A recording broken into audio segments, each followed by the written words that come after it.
right. Well, happy April, everybody. Welcome to the April Employee Forum meeting. I'm going to kick things off. We got a busy agenda today, so we're going to get right on going. And welcome to Chancellor Guskiewicz. Thanks for being with us this morning. And I'll turn it away to you to any updates and anything you'd like to discuss with us. Great. Well, thank you, Katie, and it's good to be with everyone this morning. I hope you enjoyed a nice extended spring holiday weekend, despite that crazy weather on Friday and Saturday.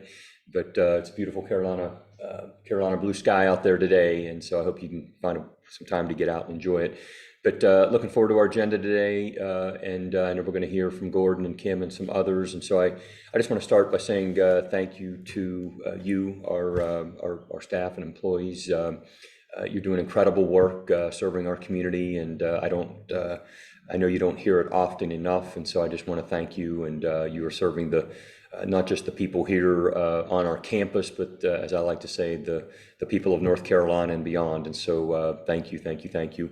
And as I'm looking out my window, it's that time of year where we see those seniors taking pictures in front of the old well in their Carolina blue caps and gowns, and it just reminds me of how we're preparing the next generation of leaders to solve the big challenges that society faces. Not only the ones that exist today, but helping to identify the grand challenges of tomorrow, as I like to say. And it's that time of year where there's a lot of opportunities to get in front of various groups to celebrate their many accomplishments, and you play a big part in that. But these graduates who will walk across the stage there at Kenan Stadium on May the 14th will make a difference. And thank you for helping to make this possible, because you play a big role in this. I just want to provide a few updates on some of the issues that we're working on. One of those is around accessibility, and this is an old campus with a lot of challenges with the physical space of the campus, and we continue to have conversations around these issues.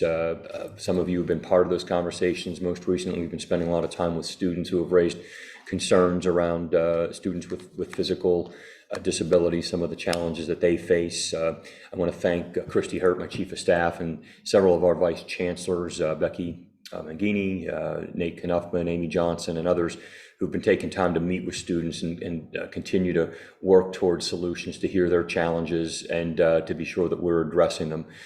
We're focused particularly right now on our classrooms and ensuring that they are accessible for all students. And I just want to encourage you to do anything that you can do to help us either identify existing challenges that you're aware of and continue to work to try to accommodate members of our community. And I want to be clear that there are many members of our community that have physical disabilities that are obvious to us. And then there are those that are, as we've well aware of, that there are hidden disabilities, individuals with hearing impairments. And so some of the things we've learned in these sessions with students are that there are times when a professor can simply mic up to give their lecture in a classroom where there's a student that's hearing impaired, and we need to be sure that all lines of communication around ensuring that our faculty are aware of the accommodations that are needed for students. And so we spent a lot of time on this the past several months, and we'll continue to work on this, but your voice is important in this. The second item I just want to address is, and I know that there are questions around the revised Board of Governors policy on compelled speech, and there have been a number of meetings that I've attended where we've discussed this. Mimi Chapman, our chair of the faculty, hosted a town hall on Monday where this was a topic of conversation, and I want to thank Chris Clemens, our provost, because he's been working closely with our deans and has sent out guidance on at least two occasions, two deans and unit leaders. But there's still some unknowns. We're still trying to figure out exactly, what wording can be used and is in compliance with the new policy around interview questions. If there are competencies that are required for a particular position, be it a faculty position or a staff position, where we need somebody that has the competencies that would warrant asking questions around their experience working around diversity, equity, and inclusion, or other issues that intersect with the policy. So I just want you to know that we're continuing to work on this, and your voices are important on this topic. And so maybe we can talk a bit about that when I'm finished here with just some opening remarks. And I think the way I framed this with a group the other day, what are you afraid that we will do with this policy? What are you afraid that we won't do with this policy? And how do we follow the policy while still keeping staying true to our first strategic initiative in Carolina Next, which is to build our community together, which ensures that we are going to welcome a diverse student body, a diverse staff and faculty to this campus, and because we understand and value the educational benefits that come with those different lived experiences being part of our community around the discussions that are important that we have. So those are some of the questions I thought I might put out there. You can think about it as we move into the discussion part of this. And then finally, I'll just say that as I started off, it is an exciting time of the year with a lot of events on campus. I hope you'll take some time to get out and enjoy them. This Friday is our Arts Everywhere Day. You'll see a lot of things happening out and about campus. Take some time to try to get out and enjoy that. A lot of recognition events. Step out of your office and go celebrate the accomplishments of those that make a difference on our campus. Later today, I'll be attending the one for graduate and professional students, where we'll celebrate their many accomplishments. We have the spring football game is on Saturday. Hopefully the weather will be better than it was last Saturday. And then before you know it, commencement will be here on May the 14th with Brian Stevenson as our speaker. Brian Stevenson, the author of the book Just Mercy, and a award-winning movie. And I had a chance to meet Brian Stevenson back about 2 years ago down in Montgomery, Alabama, where I had the chance to go with a group of Carolina alums to the Equal Justice Initiative in Montgomery, and learned a lot about his important work, and asked him that very day if he'd consider coming to be a speaker, commencement speaker on our campus. And he had already committed to be a commencement speaker the past 2 years on other campuses, but we were fortunate enough to secure him this year. So I know he'll do a great job, and I hope that if you have the time to come out on the 14th, 10 o'clock, Keenan Stadium, I know you'll enjoy hearing from Brian Stevenson. So I'll stop there, Katie, and happy to take any questions or hear your thoughts on the questions that I've raised. Great. So I don't want to monopolize the discussion, so I'm going to open up the floor for questions for Chancellor Guskiewicz. Anybody have questions? Feel free to raise your hand, unmute yourself. Arlene. I guess one of the things I'm worried about with the compelled speech thing is losing diverse voices, because when you have people from the same background, they have the same blind spots, which is why I want diverse voices. So I guess that's my worry about the compelled speech, is losing those voices and losing those people who see the blind spots. Yeah.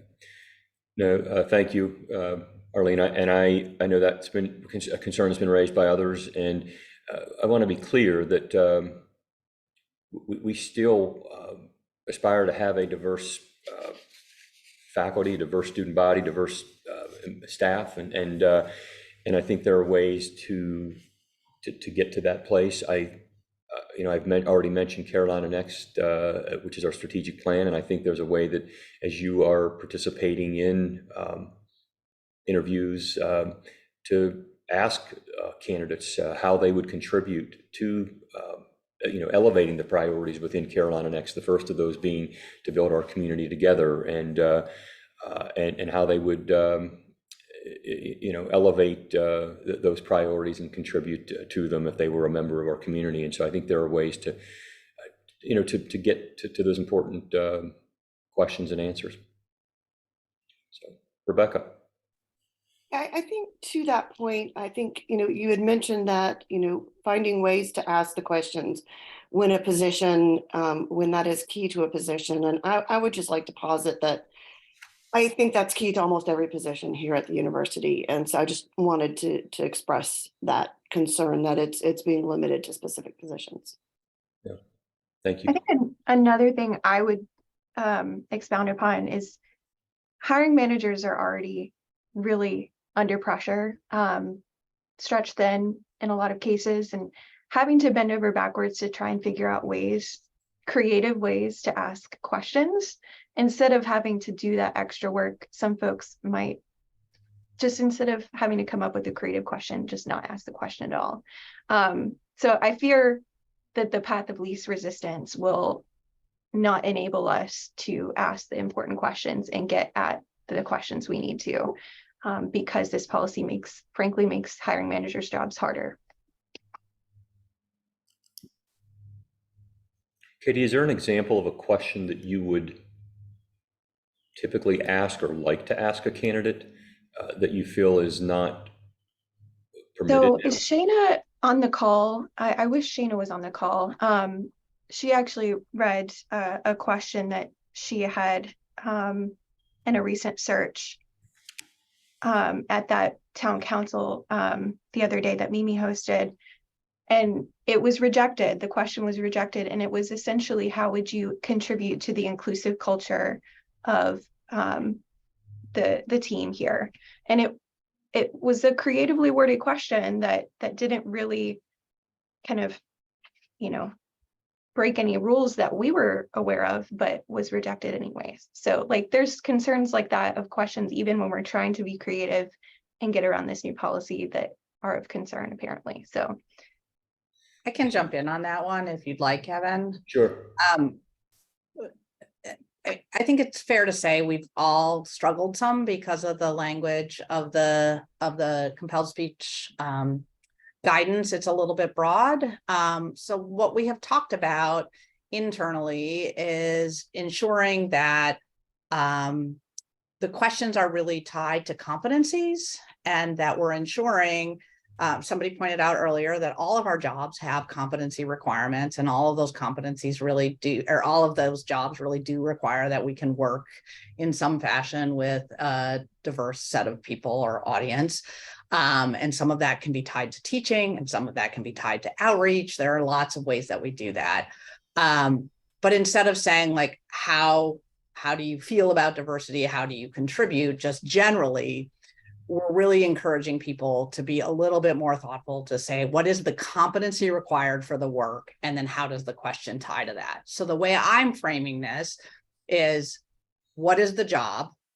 What is the competency required? If I'm teaching in the classroom, the competency is my ability to teach to a broad array of students. So then the question becomes, can you talk to us about some of the tools you would use to effectively teach to a broad array of students? So the competency is teaching to a diverse audience. So in all of these, we don't want to make this hard, but whether or not the question itself was a violation is really probably difficult to parse, because we don't know exactly what the judge and jury is on this. But what we have, our guidance has been, and when people have brought questions to us and we've turned them back, we have said, what is the competency?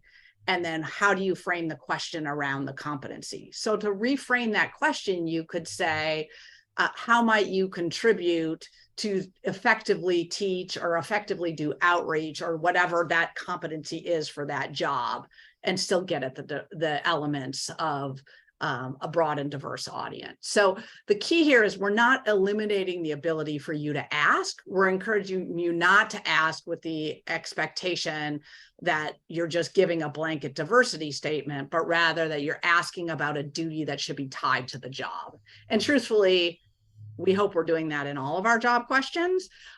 We've put some samples out, and we have made ourselves available and let all of your HR officers know, who should be telling those of you who are hiring managers. If you have questions about your questions, submit them to us. We're reviewing those together with counsel in the way we, in doing this analysis a lot on them. It's not a science. It's a little bit of an art and a science combined, but we're here to help you. And the key piece is ensuring that we're tying these questions to competencies associated with the job.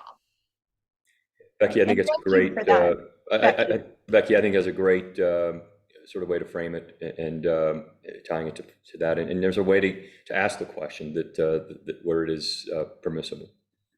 And I want to give a shout out to HR for all of your work that you're doing on this, because it is not an easy, simple thing that we're trying to kind of solve here. This policy change threw us all for a loop. So we didn't want it to go amiss that your team is trying their hardest to make this work and to allow us to do what we need to do to build that community that we're here to build. So Thank you. I appreciate that. And we will work to build out more questions. We're trying to also add questions to the drop-down menu for those of you who are doing hiring.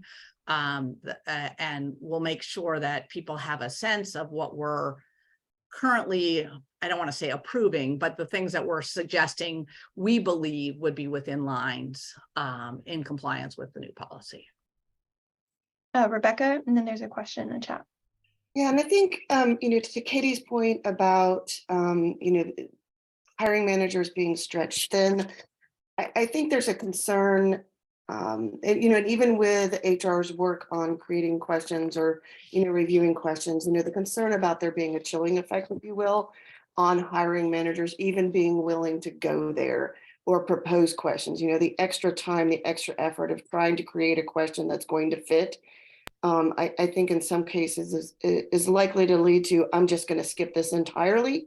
And I think that ultimately diminishes, the quality of the candidates that we bring on board and the type of, message and that we convey when we're interviewing in terms of what is our community like. And so that's just a concern that, I don't think, Becci's team can really fix that. I mean, I think they're doing a great job in terms of, coming up with questions, but I do think it's going to impact how managers approach and creating questions or formulating their interviews. The question in the chat came from Julie, and it says, where do these sample questions live, and are we able to access and see those, or do we need to go directly to our unit HR? I think we put some of them on the HR website, and I know there was an email that went out, but let me find exactly where those are and I'll post it. Thank you. Assuming Rebecca's is a lingering hand, any other questions from the group? Or anything else that's on your mind beyond this. We don't have to focus the conversation on this. And I want to be respectful of the agenda. You may have other things you want to jump to, Katie. I'm glad to offer some more time to ask you the pressing questions, Kevin. Others in the group, any thoughts? I want to just say one more thing in terms of acknowledging a group. I see Michael has his hand up, and I'll let you all jump into here in a second. But before I forget, we've had a lot.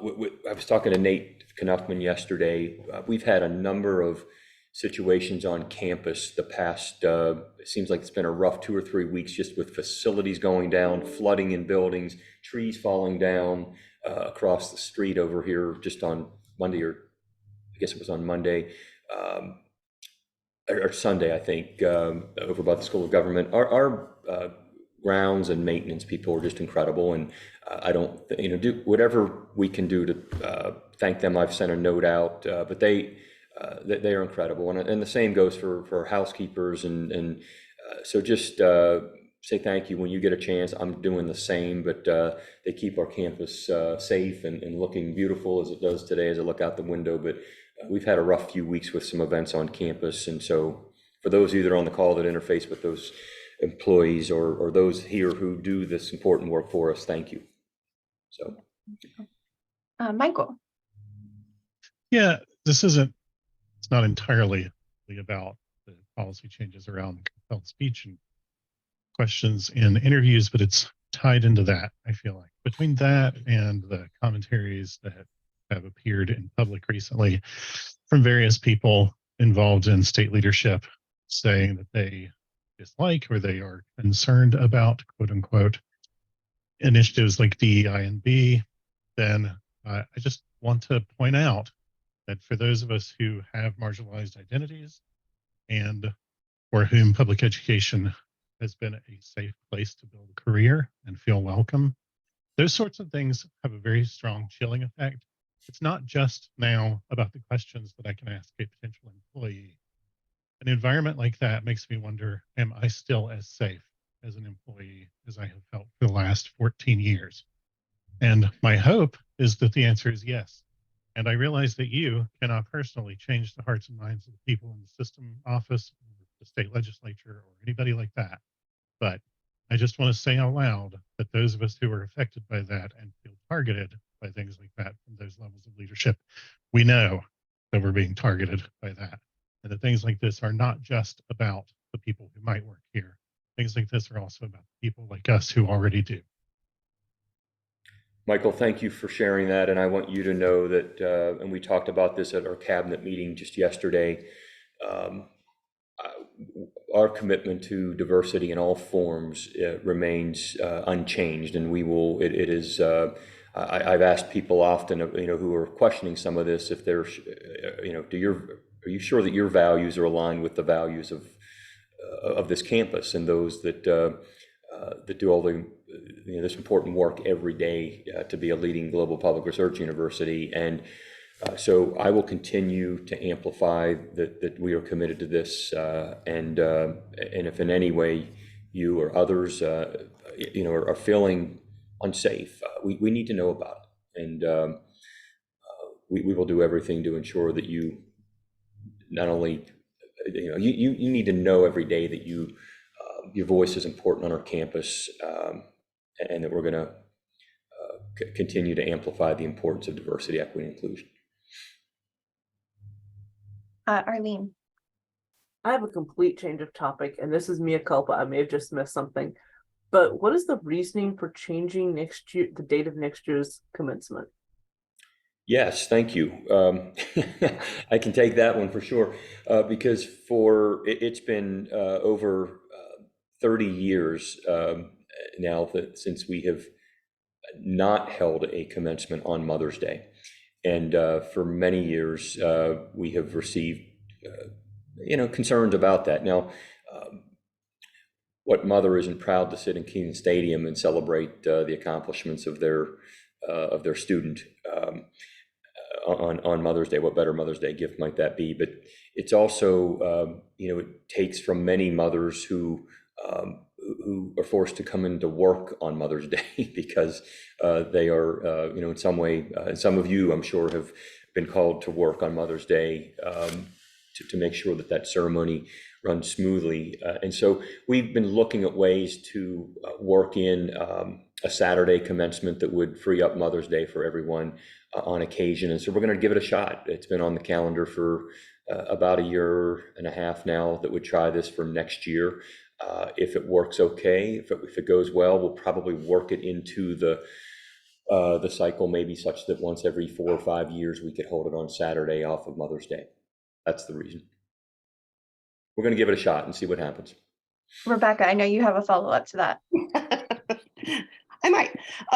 So just as it sounds like maybe this is not going to be an every year thing. So that's great, because I know this really doesn't necessarily give every mother the day off. It shifts it to professional schools who are likely going to have to shift from Saturday to Sunday. So just kind of, again, just on that point, we are actually encouraging all of that to be shifted to Friday. We really are encouraging the schools to be freeing up the Sunday.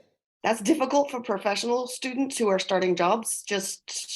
We've got students that are coming back in from moving. It just makes it a challenge for folks that can't get off work to be here on a Friday, but that for a future discussion, but just something to keep in mind.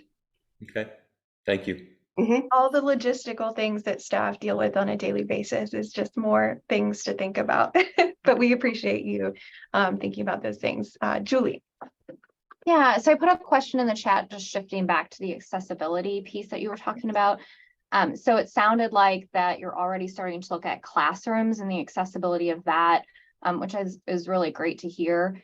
But I know a lot of our staff don't reside in classroom spaces, so they're in buildings on campus, but not necessarily in the classroom. So I just was curious about a plan after classrooms, or maybe simultaneously, to look at just the buildings and the structures of the buildings to make sure for staff, faculty, and students within the buildings, as opposed to just the individual classrooms.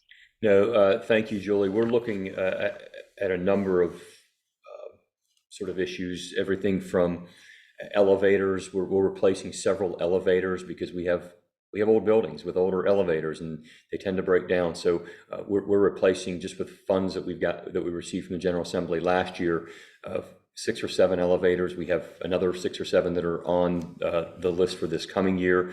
We're trying to do everything to get push buttons for doors to make those all buildings accessible. We still have a few buildings that are really challenges for us because they don't have an elevator and or a ramp even to get up into the building. So we're trying to do that. We've done a great job over the past 3 or 4 years on curb cuts, but we're encouraging those that are wheelchair bound to help us identify where some of those curb cuts still need, they're not perfect and we need to fix them. So there's a whole host of things that we're addressing. And again, our facilities team's doing a great job, and we have an updated list that we're about to send down to the system office to request some additional R&R funding for those deferred maintenance issues. That's really good to hear. Do you know, for folks, like what the process would be? So let's say I notice something, who I would go to then sort of work it up the chain in terms of like recognizing an issue that's maybe in, an off, like one of the schools that's not necessarily like in the central undergrad area. Yep. So you should report that to your building's facility manager, and then they will have a path to submit that into Evan Yaski, who works with Nate Knuffman on our facilities team. Great, thank you. Thank you. All right. Any other questions for Chancellor Guskiewicz? I also wanted, we were talking about kudos there for a second. Oh, Arlene, your hand's up. It's a really quick one. I have occasionally noticed, as I put in the chat, detritus accumulation, i.e. mud and stuff at curb cuts. That's obviously not in a building. Do I just call the facilities main number, or is there another contact to use? Again, I think within your building, you have a facilities, you're just saying that a curb cut that is unrelated to your building. Evan Yaski would be the person to contact. And I believe, and I don't have the specific site, but we'll try to find this, and then perhaps Katie, you can send this out. But I believe that there has been a website created where we can enter information to a portal around these issues, but we'll check on that. Great. Chancellor, this is Carly Perrin. I can also put in the chat the work order submission and the phone number to call. Great, thank you, Carly. So I just wanted to kind of, before Chancellor Guskiewicz leaves us, we were talking about kudos for various different groups on campus. I wanted to highlight, and I might be stealing Becci's thunder a little bit, the 2022 state service recognitions from 2022 just came out. I put the link in the chat. There is someone at this university, an employee, I'm not sure if it's a faculty or a staff member, that has over 60 years of service at this university.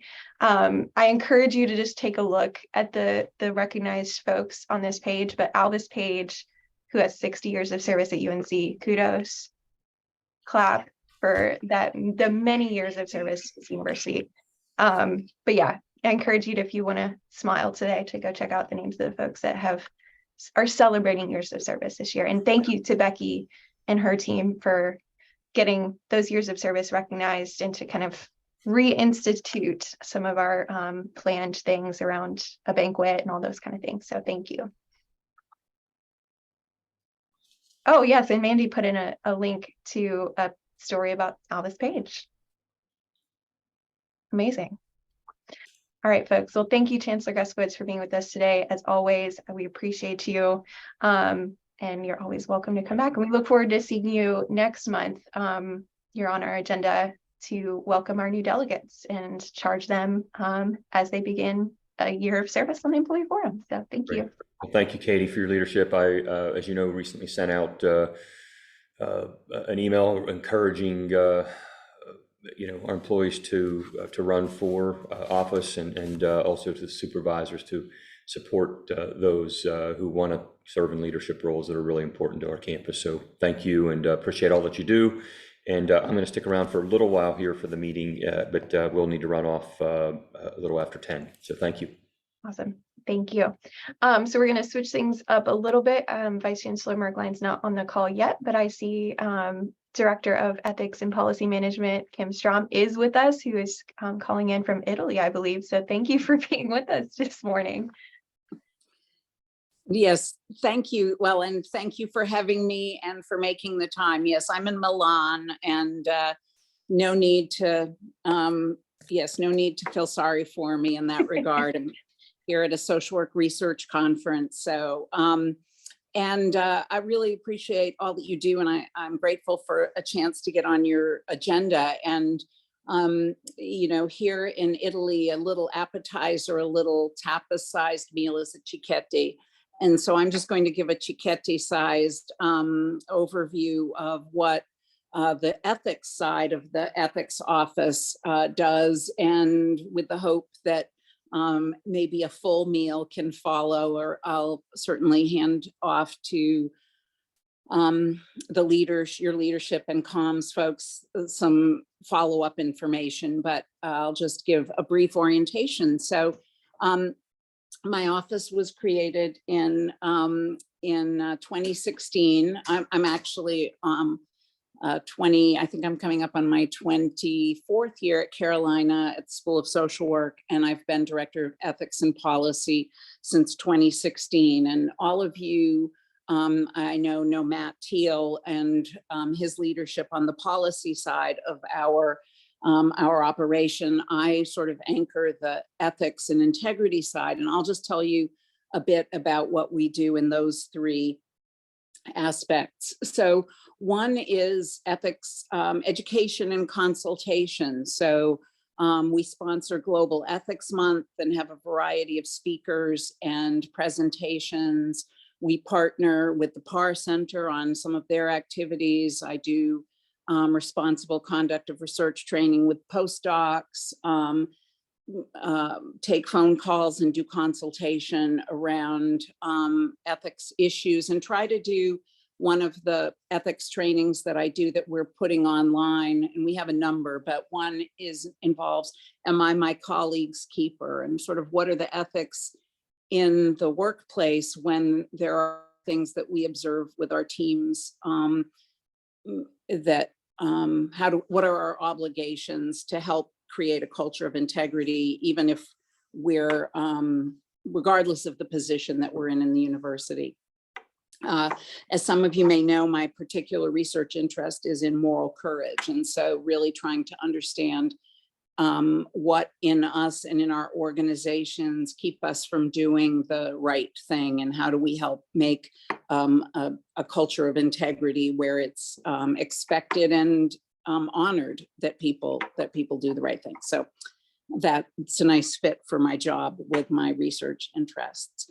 The second major part of my role is I'm one of the 2 point people for the Carolina Ethics Line, and Carolina Ethics Line is a third party a monitored online or phone hotline for reports that may have to do with concerns about matters of integrity or issues that people want to bring to our attention. Although it's an anonymous service, because it goes through a third party, there's not any way for us to know who makes reports. And I would say still about 30% of the people who put reports on the ethics line do tell us who they are, do engage in conversation about that. And we received last year 82 reports, and they cover a variety of things, from faculty concerns about faculty statements in the classroom to hostility in workplace challenges, to just questions about safety and retaliation and those kinds of things. So a variety of things come through that portal, and with Dean Weber, our auditor, we help field them. And then the other major sort of resource that we offer and that we work on is called Speak Up. It's Speak Up Carolina. It's a web platform where scenarios that are contributed from folks around campus that may happen in the workplace or the classroom or the community, or other campus spaces where people share those. And then we offer not just the resources that someone could go to, but really how to be not just a bystander, but an upstander. So if somebody in the office is circulating political jokes or cartoons on the email, and that's not something a person wants to partake in, that someone thinks is okay, how to speak up about that, how to say, I'm not comfortable with that, or I don't talk about politics at work, or what are some of the different ways that those conversations, microaggressions, other kinds of things that can start out small, like a pebble in your shoe, but then grow and grow, how some of those can be interrupted and in the different spaces that we occupy on campus. And so we're always soliciting examples, and also examples of what can you say, how can it be handled. So Carolina Ethics Line, Speak Up Carolina, and then our website for ethics and policy, in which we have a lot of videos of past presentations, and also training videos, et cetera, that we're working on. So that's the Cicchetti-sized portion of the job, and happy to take any questions, and certainly will send out information to make myself available for follow-up. Thank you so much, Dr. Strom. I had a quick follow-up question. You kindly came out and chatted with STAC, which is the Staff Advisory Committee to the Chancellor, about a potential statement of ethics or statement of values that the university could be adopting. I don't know if there's any updates from your team or from Chancellor Guskiewicz on where the university stands with that, and how far out a potential statement might be. It's that's probably more for the Chancellor. And I think life intervened.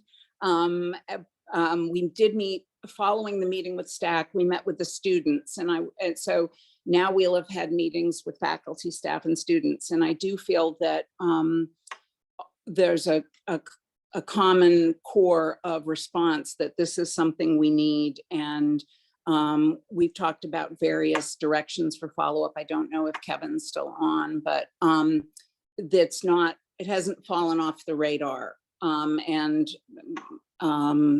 what the timeline is, April is a cruel month for trying to get everything done before May. So I'm not sure, but definitely it still continues as a active intention. Well, it sounds like he might be busy, although he's still on the call. So in the meantime, do we have any other questions for Dr. Strom? By the way, we love Matt Teal and his predecessor, Jen Daniil, who we missed. Yeah. We have a small but mighty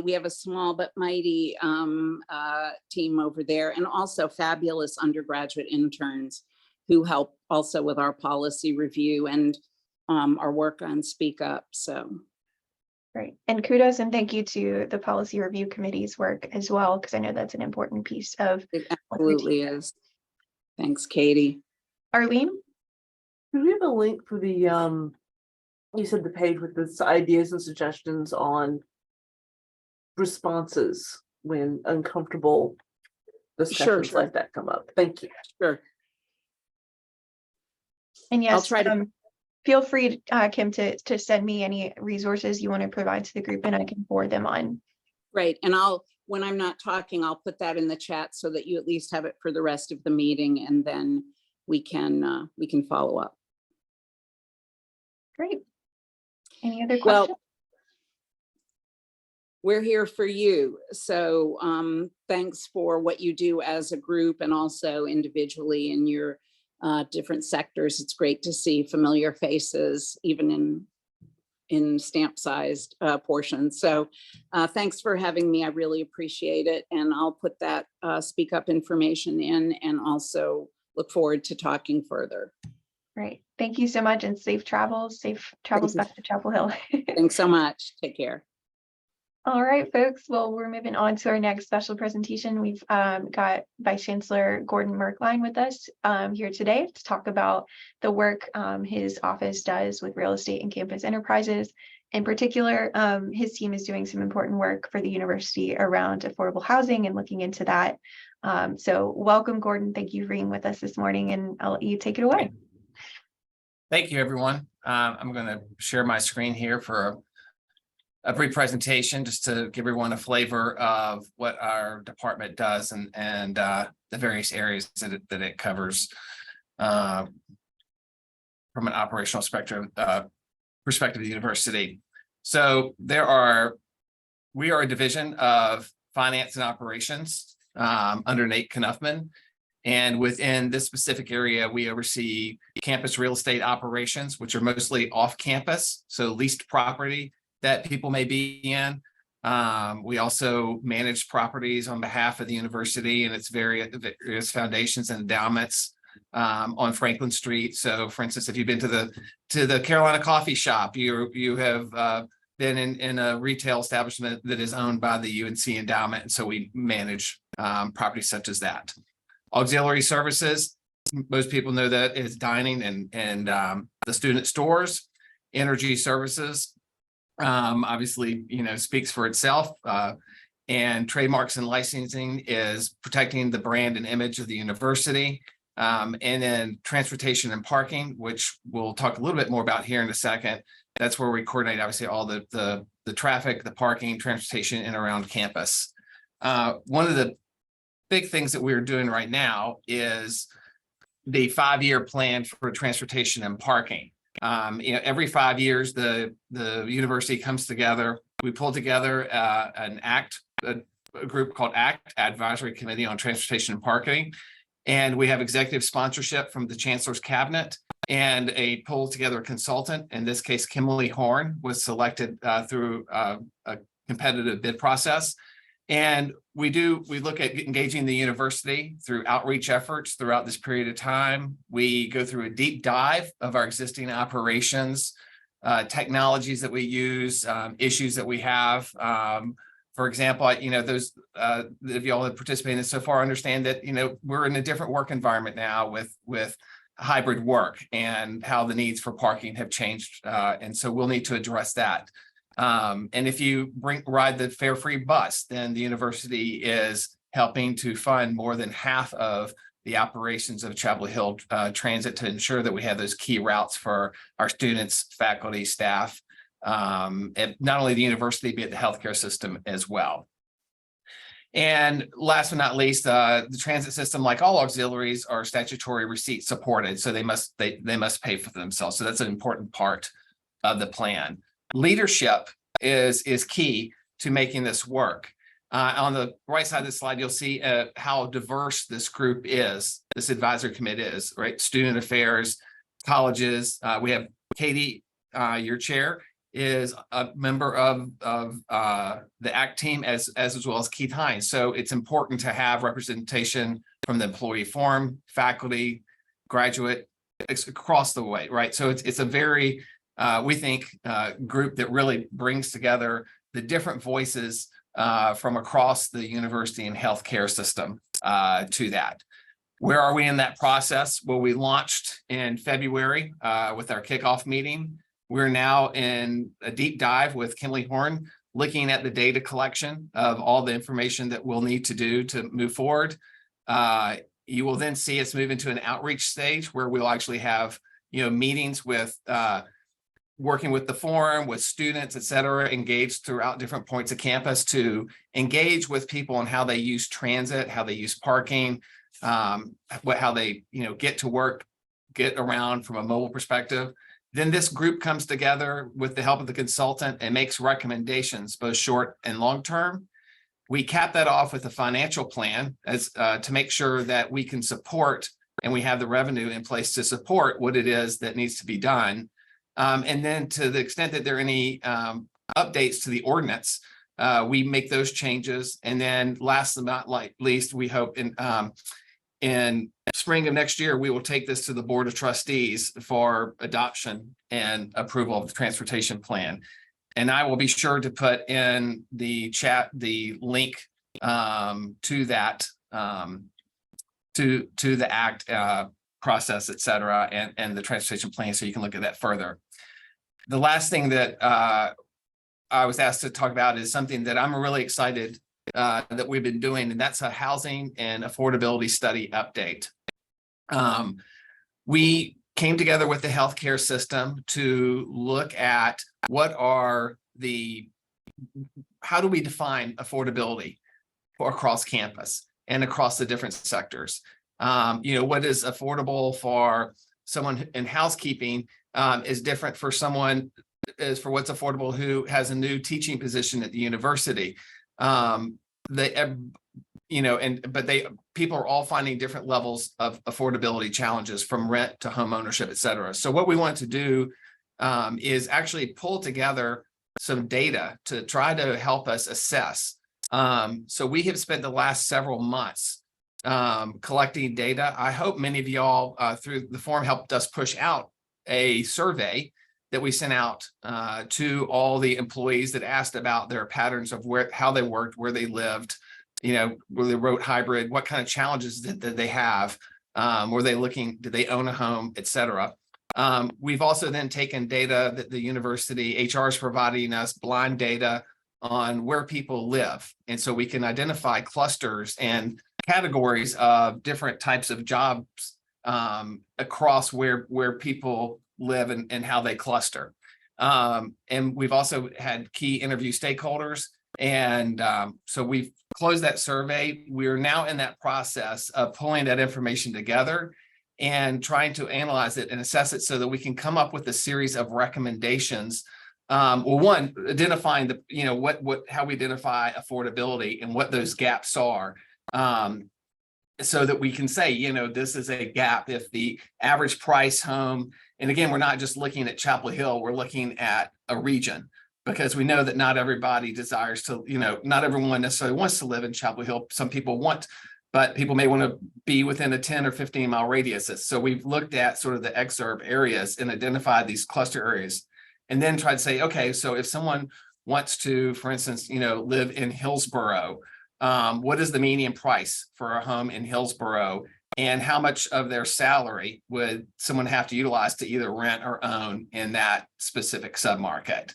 And so we will be pulling that information together, presenting it to the Chancellor in May, and then hopefully rolling that out to others. And certainly the forum, having participated in this, is a group we would certainly like to be able to present that data to in the future. The next question will be, what do we do with this data once we have it? And so we'll be rolling then into sort of a phase 2. We've looked at, part of this is we looked at what have other universities done in this space, where they have identified housing needs across the spectrum. And then looking at UNC specifically and seeing, are there things that we can do? And what are the different levers or tools or mechanisms that we might be able to do to help address this issue, because it is a real issue for all employees at all levels. So that's where we are in the study, and I'm more than happy to answer any questions about that, but certainly look forward to coming back and meeting with you all again to kind of go through the results and talk about some of the options that we may be able to pursue down the road. Great. Questions for Gordon? Rebecca. I was kind of curious how or if the idea of not just affordable housing, but safe neighborhoods, safe housing is being taken into consideration. Sure. I know in Chapel Hill that yes, there is some affordable housing, but it's not always in the safest of locations if you're, if you're. That's a great question. Pulling this data together, that's not something we address specifically, but it is certainly something that we would look at on an outcome side of if we were, doing something right, designing safe, affordable housing. I'd have to go back through the survey and look and see what kind of questions we asked around safety. But no, we did not necessarily specifically address that because we looked at such a large, because we really basically looked at the region, all the way out to Wake County, because we have numerous employees that commute from Wake County, and all other areas. And so we were really just kind of able to pull that demographic data in this first level. But thank you for bringing that up, because that is a very important question. And you're right, there can be a correlation between costs and safety. So. We had a question in the chat or comment. Chrissy says, many of the clusters are due to not being able to afford housing in Chapel Hill. Many of these clusters may be driven by timing of university employment and affordability of that area at that time in history. Also, homeownership may be predicated on spouse's income versus UNC employee income. It's a great point. Yes, and that is one of the things that we have identified in the study. Right, we are looking only at because it's the information that we have, we're only looking at data based on assuming it's a single salary. And so that's correct.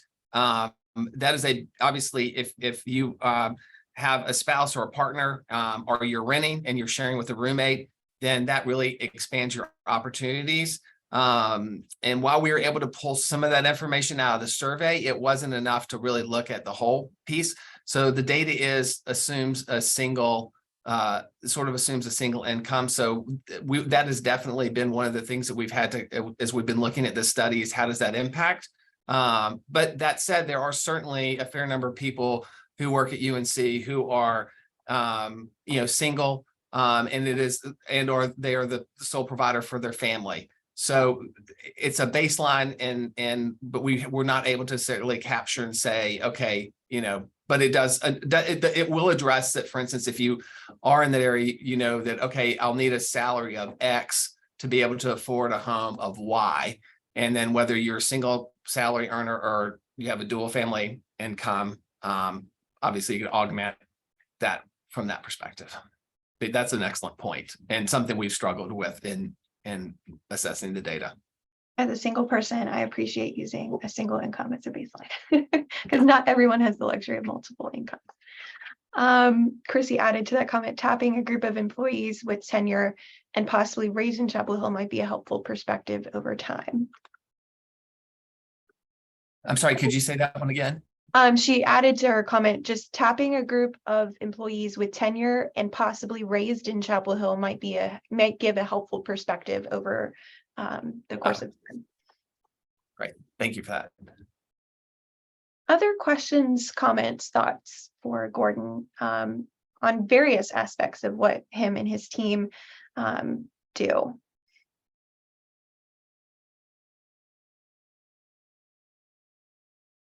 Arlene, auxiliary services for the win. This is more of a comment than, I guess, information point. I went to school at UNC and I did not get a job at UNC immediately after college. And I lived in one of the 2 cheapest apartment complexes in Carborough because I couldn't afford one in Chapel Hill. This is in the 90s. It was also one of the 2 worst for crime rates in Carborough. I could give names, but the name has been changed to protect the guilty. So it's not called that anymore. That prices in Chapel Hill have been a problem for a minimum of, let's see, 40 years is when it started showing. No, actually it was Old Well at the time. I was replying to Keith. It's called something else now. So I guess that's just a point of information. And I was living with a roommate at the time. And that's why I could afford an apartment, because I was making no money at all. I also wasn't working at UNC, so that's another point to consider. But this is a really complex, long-standing issue in this community, and it's not going away immediately, but we appreciate your team's efforts to look at this, because if we're going to remain an employer of choice in this area with all of the competition coming into this area, we need to be at the forefront of this and try and solve this issue, because it was an issue when I was a student here. I started here in 2008. It's been an issue since the 90s, since Arlene was here. Like it's not going away. So thank you for that. Other thoughts or questions before we move on to the next conversation? And thank you for putting that link in the chat, Gordon. And if anybody on Absolutely. this call Thank you. has questions about the Advisory Committee for Transportation and Parking, Keith and I are also glad to answer those questions as well. And we're excited to begin that 5-year planning process. As are we. Oh, yeah. Thank you. My just shots have arrived. Oh, somebody unmuted. There we go. All right. So moving on to the next conversation. So we are introducing a new piece of our typical agenda. Vice Chancellor Nate Knuffman is here to talk to us about budget things and things in his office. He's going to come and talk to us quarterly and give us some of those important updates so that we can connect with him and his team at Finance and Operations on all things F&L. So welcome, Nate, and thanks for being with us. Thank you very much, Katie. I'm thrilled to be with everyone this morning to give an update on what's happening with F&O and talk some money. So I've got some slides to share. See if I can do this successfully.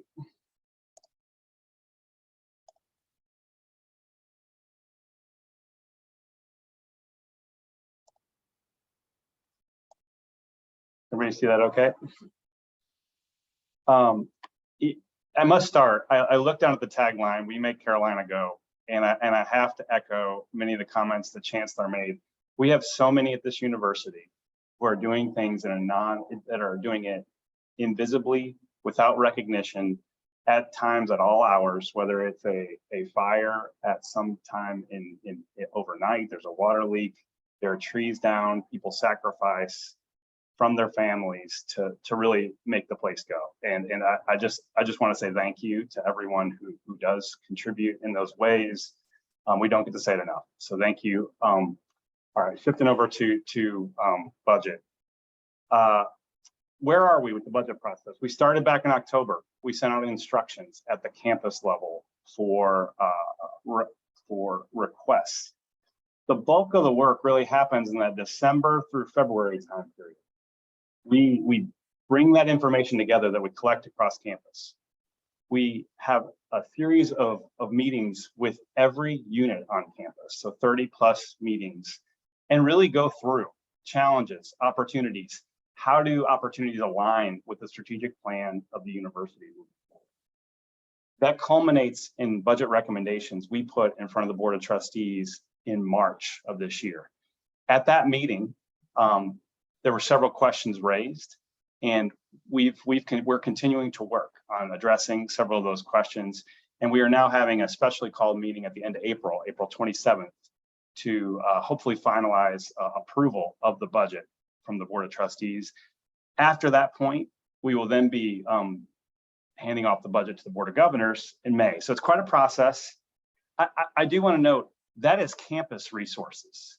That is not the state level resources. And I want to make this distinction because it's important, because there's so much focus on where does money come from my paycheck, right? Where do those decisions get made, and how is that tracking? Well, there's a separate process running in parallel. The system office, that's the lower level slide, but you could chart here, and you can see the system office asked for budget priorities back in December. The Board of Governors approves a budget, and then we start to see what happens in the legislative process. And really, that's where you start to see dollars on the increment or margin, or even compensation for state employees. Really, that's where that takes shape. And then these two things merge as we start the next fiscal year, right? Those are our resources for the fiscal year. So, that's kind of where we're at in the process. Again, what is a budget? Why do we do this? It is a roadmap. It is a prospective look at what our priorities are, and trying to really allocate and match our funds with our top priorities. It's important to note, we've only been doing this we did this for the first time last year. We put a budget publication out, a really big step forward in transparency.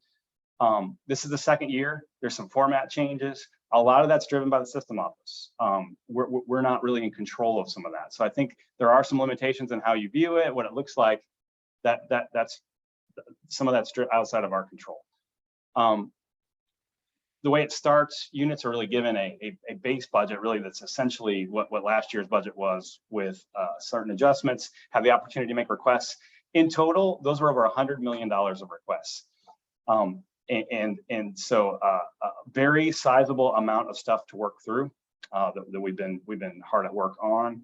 And again, I mentioned those meetings. They're really, really important. It's a great opportunity to engage and really get a better appreciation for the type of work being done in every unit on campus. It's different. How resources are prioritized. There's lots of great work in terms of aligning resources even within a unit toward their top priorities, and then how that aligns with the university's top priorities. And so very productive conversations. You know, I mentioned again, $108 million. Unlike last year, there was less money available for new initiatives. We invested a lot of money back into the university this past year, so it wasn't quite as much to work with. We did as through part of the process, we did really elevate 3 strategic plan priorities, and you've heard the Chancellor mention these repeatedly. I know I have as well. Several have at various meetings through the last several months, really in an effort to make sure we were clear about how we're making decisions, what's guiding those decisions. And really it's alignment with these priorities you see: discover, enable career development, serve to benefit society. And of course, fiscal responsibility, which is always underpins everything we do in terms of making sure we remain balanced and can afford what we're doing. So what do the numbers look like? This is overwhelming, and it's a lot of information, and but I'll draw your attention to 2 things. If you go to the far right, the total revenue, total expense, you can see we're about a $4.2 billion budget. It is in balance. You can see it's really broken out by general fund. There's 4 fund types that we segment everything into: general fund, auxiliary, overhead, and restricted trust. You can see really our mission kind of gets reflected in those various categories. The general fund really captures a lot of what we're doing in our academic and teaching side. Our auxiliary and other trust, you'll see some of our clinical enterprises and our auxiliary functions. Overhead and restricted trust, a lot of our research activity falls into those areas. So you can see, you know, again, the breadth of this university reflected even just in how our information looks on a table. Your major categories of revenue up top, your major categories of expense down below. And again, it's not going to be a surprise to anyone here. Our biggest categories of expense are our personnel. They're over $2 billion is in salaries and benefits there. But I do think it's important to note, we are not all general fund. In fact, only 1/3 of that is in the general fund, or what we consider a lot of times state funds. The rest is outside of that and funded by other pieces. There were a couple format changes this year. So if you look up on the revenue side, you'll see the less discounts and allowances. That's a new line that was added. It's a attempt to try to be able to show the net tuition. So you can see that after the discount or allowance, just to be able to see that a little more quickly, a little more easily. There's also a change in fund balance at the bottom, and you'll see that. And that was to clarify, you know, for some of these columns, general fund, auxiliary, overhead, restricted trust, at times the expenses might be larger than the revenue. And you might say, how is that possible? Well, what's actually happening, it wasn't being shown on the table, but what's happening is we were spending into fund balance that you could not see. And so it was not visible on the template the way we were showing information. So we're trying to show that that's actually what is happening a little more explicitly. You know, stepping back, we're proud of the work we've done to get to this point. We think the budget is balanced. It's like I said before, it continues to be a big step forward in transparency, and we remain committed to that. And again, we're able to show revenue and expense at every unit on campus in a way that we just haven't been able to do at this campus historically. And I think it prompts questions for us that are good to consider and think through, and it just makes us better, and it helps us align resources. Again, towards our top priorities, like investing in North Carolina's workforce needs, faculty and staff retention, You know, it allows us to be more deliberate about stabilizing unit operations and being able to have contingency funds. And, you know, part of this process, we do review spending and benchmarks for administrative performance. And then I want to note too, again, I mentioned the state process running in parallel. I think an important consideration is, especially as we think about the budget, you know, what does it look like at the state level right now in terms of the economic conditions and the revenue conditions? Revenue continues to exceed, the revenue forecast continues to exceed expectations. And there's been upward revisions, and the state really looks well positioned to be able to fund some increases this year. And the House budget was encouraging. I don't want to put any too much stock in that, and I won't prognosticate because I know that's very difficult to do with our legislator. But again, I think we're in a strong position relatively there at the state level to see some sizable increases this year. So that was a quick budget update, and I'm happy to go deeper on any of that. I did want to note a couple other things. The Chancellor mentioned this earlier, accessibility, and I wanted to just note, kind of with respect to facilities, we do have an old campus, a lot of deferred maintenance. It breaks down by a variety of different categories. We have about $68 million of what we would almost classify as accessibility deficiencies total, so a lot. That's less than 10% of the overall amount of deferred maintenance backlog that we have. Yet, when we've made requests the last 2 cycles for R&R funding, we have prioritized this. 20% of those requests have fallen into the accessibility bucket. So again, I do want to note that we are prioritizing requests for funding in this area. Is that enough? No, and I think the Chancellor mentioned that we've been looking at even a more focused request and focused area on how we could even be more successful in attracting dollars to help us with this. Priorities are, the Chancellor mentioned the elevator modernizations, and we try to look at various investments we can make, kind of balancing program needs and the reliability of existing equipment with the cost. We've got replacement of elevators going on. We've noted the buildings where those are happening. And one thing we've heard, we've had a series of meetings that have been incredibly helpful. One thing that's been clear is a notification system for this is sorely lacking, and we are working on making sure we have a little bit better communication system when there is unexpected elevator outages. Even just letting folks know what that means for class schedule and other things, how that ripples through campus operations. Lastly, update, and I know this is something, it's critically important to me, but I know it's important to many in the forum, is just we are in the midst of a search for the ABC for facility services. Carly Perrin, many of you know Carly. She's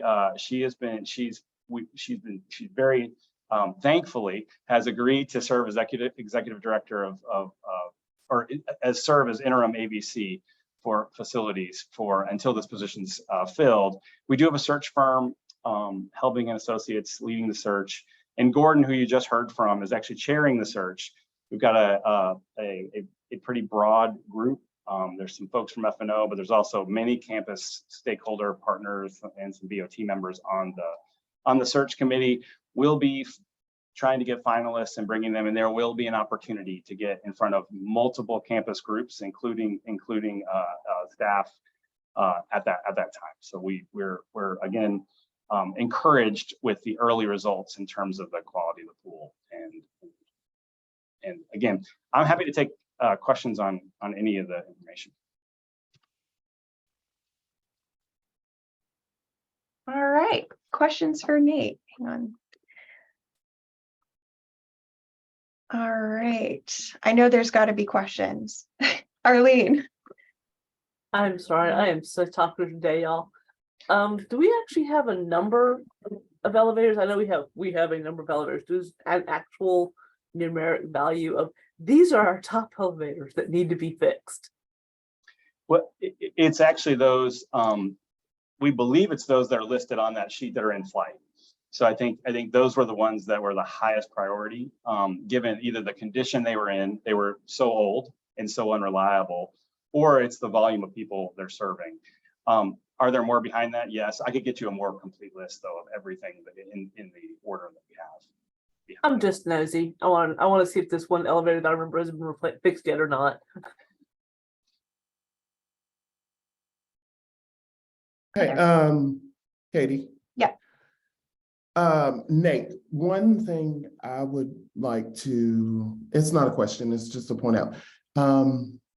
In managing expectations, I would give the caveat that the budget for what you all are doing and what the state legislature is doing, they run in parallel in theory.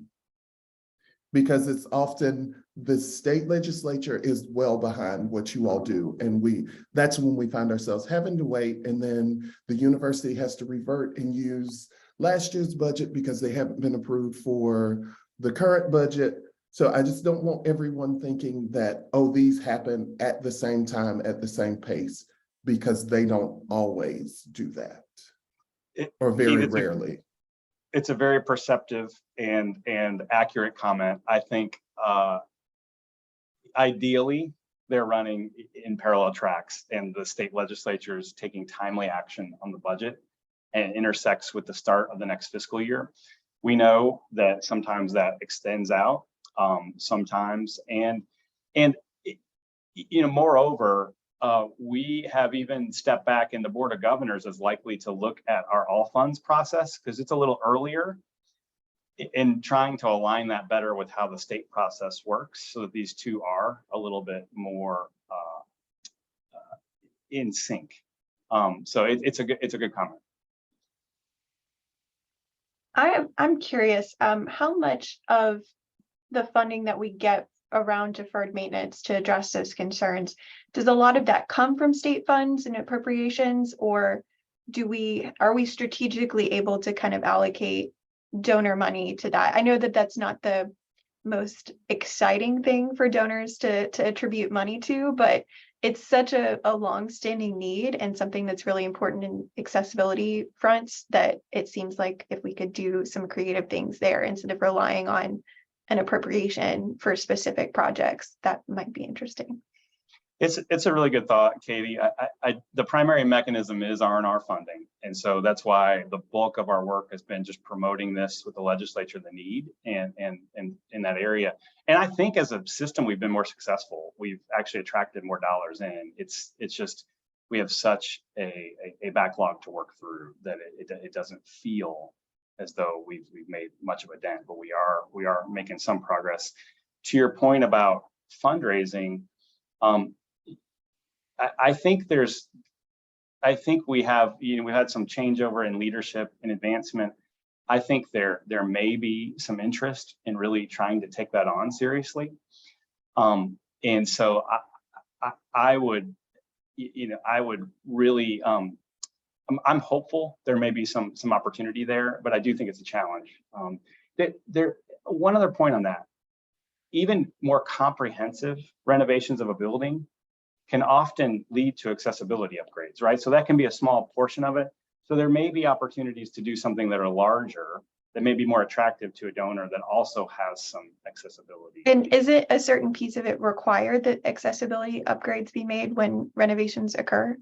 Yeah, if it's over a certain threshold, then it must happen. That's correct.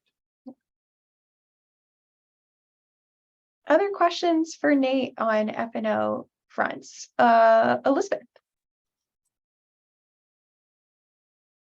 Sorry, this is going to sound kind of strange, Nate. I don't mean it confrontationally, but what happens when what you just said doesn't actually happen in reality? Like, it's supposed to, but sometimes we find that it doesn't. Is there something in between or above the reporting something to facilities or having discussions about it? What do we do when the need is not met soon enough and it puts people or the university at risk? Any thoughts? Well, we've got to strengthen those ability to be able to notify us so that we're aware of it. So that's why that work order link, these other mechanisms, if they're not working well, or if we need just broader awareness about how to do this, then that's really helpful feedback to us that we need to continue to to strengthen the ability to do that, because at its core, it's we really have to have that ability to understand and know what's happening. And I think these conversations are helpful. I think the series of conversations we've had around accessibility dedicated to that the Chancellor mentioned were incredibly helpful. It's illuminated certainly some things for me and for our team, some in this space. But again, if you're seeing problems with that notification or just a delay in action, elevating that is really helpful. I certainly want to be aware of that. I think it's really important to train our campus community on how to go about saying something when they see something, and make it as simple and transparent as possible. Because I think if someone sees an issue, they're likely to report it if it's not too burdensome to do so. So if we can make improvements in that area, and like you said, make improvements in the communication about accessibility, like issues with an elevator or something like that, I think those are important strides forward.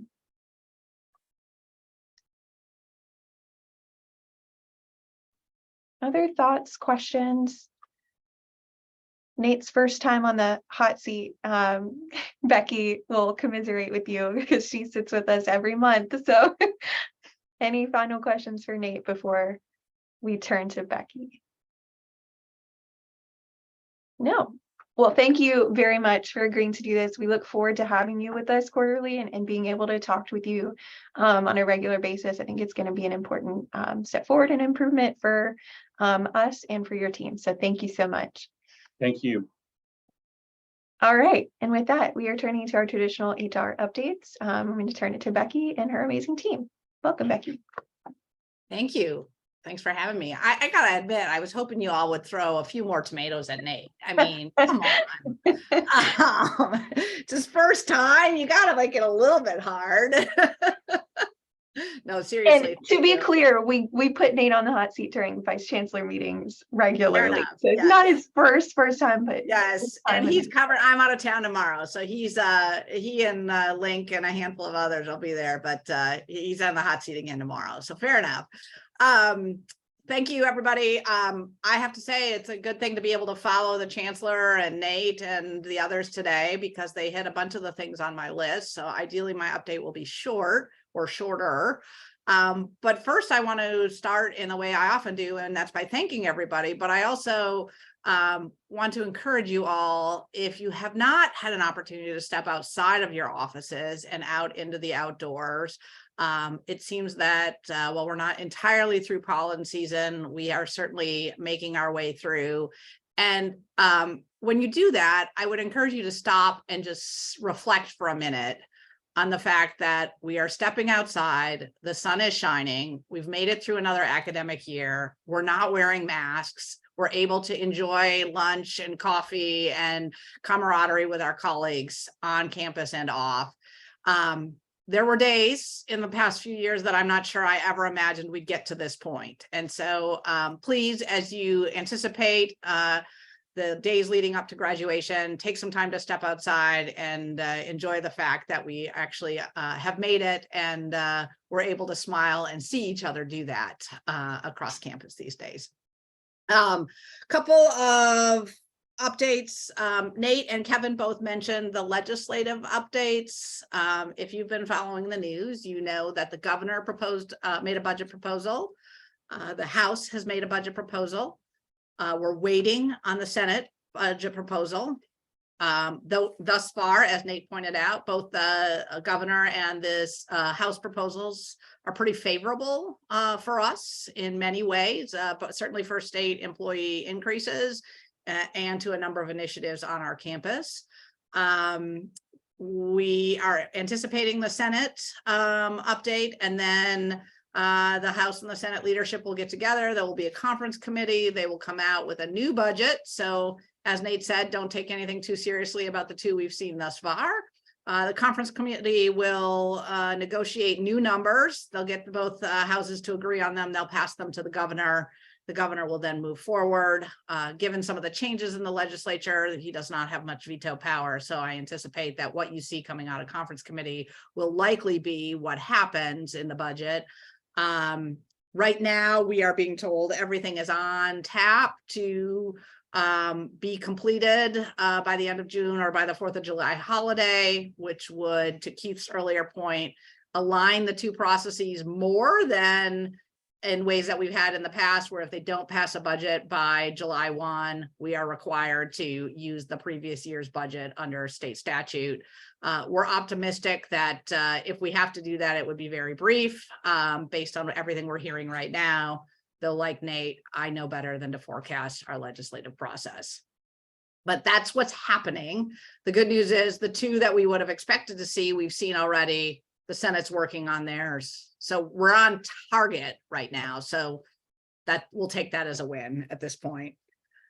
If you're tracking legislative news, you also know that there is a bill running through right now that has bipartisan support, and it is set to give the university the ability to convert all SHRA non-exempt positions to EHRA roles. I admit we didn't know about this proposal before it went forward, so this was a little bit surprise to all of us in HR. What we understand is that this would allow some added flexibility for SHRA employees who are currently non-exempt with the ability to move to EHRA. That would be an optional provision. It would not be required.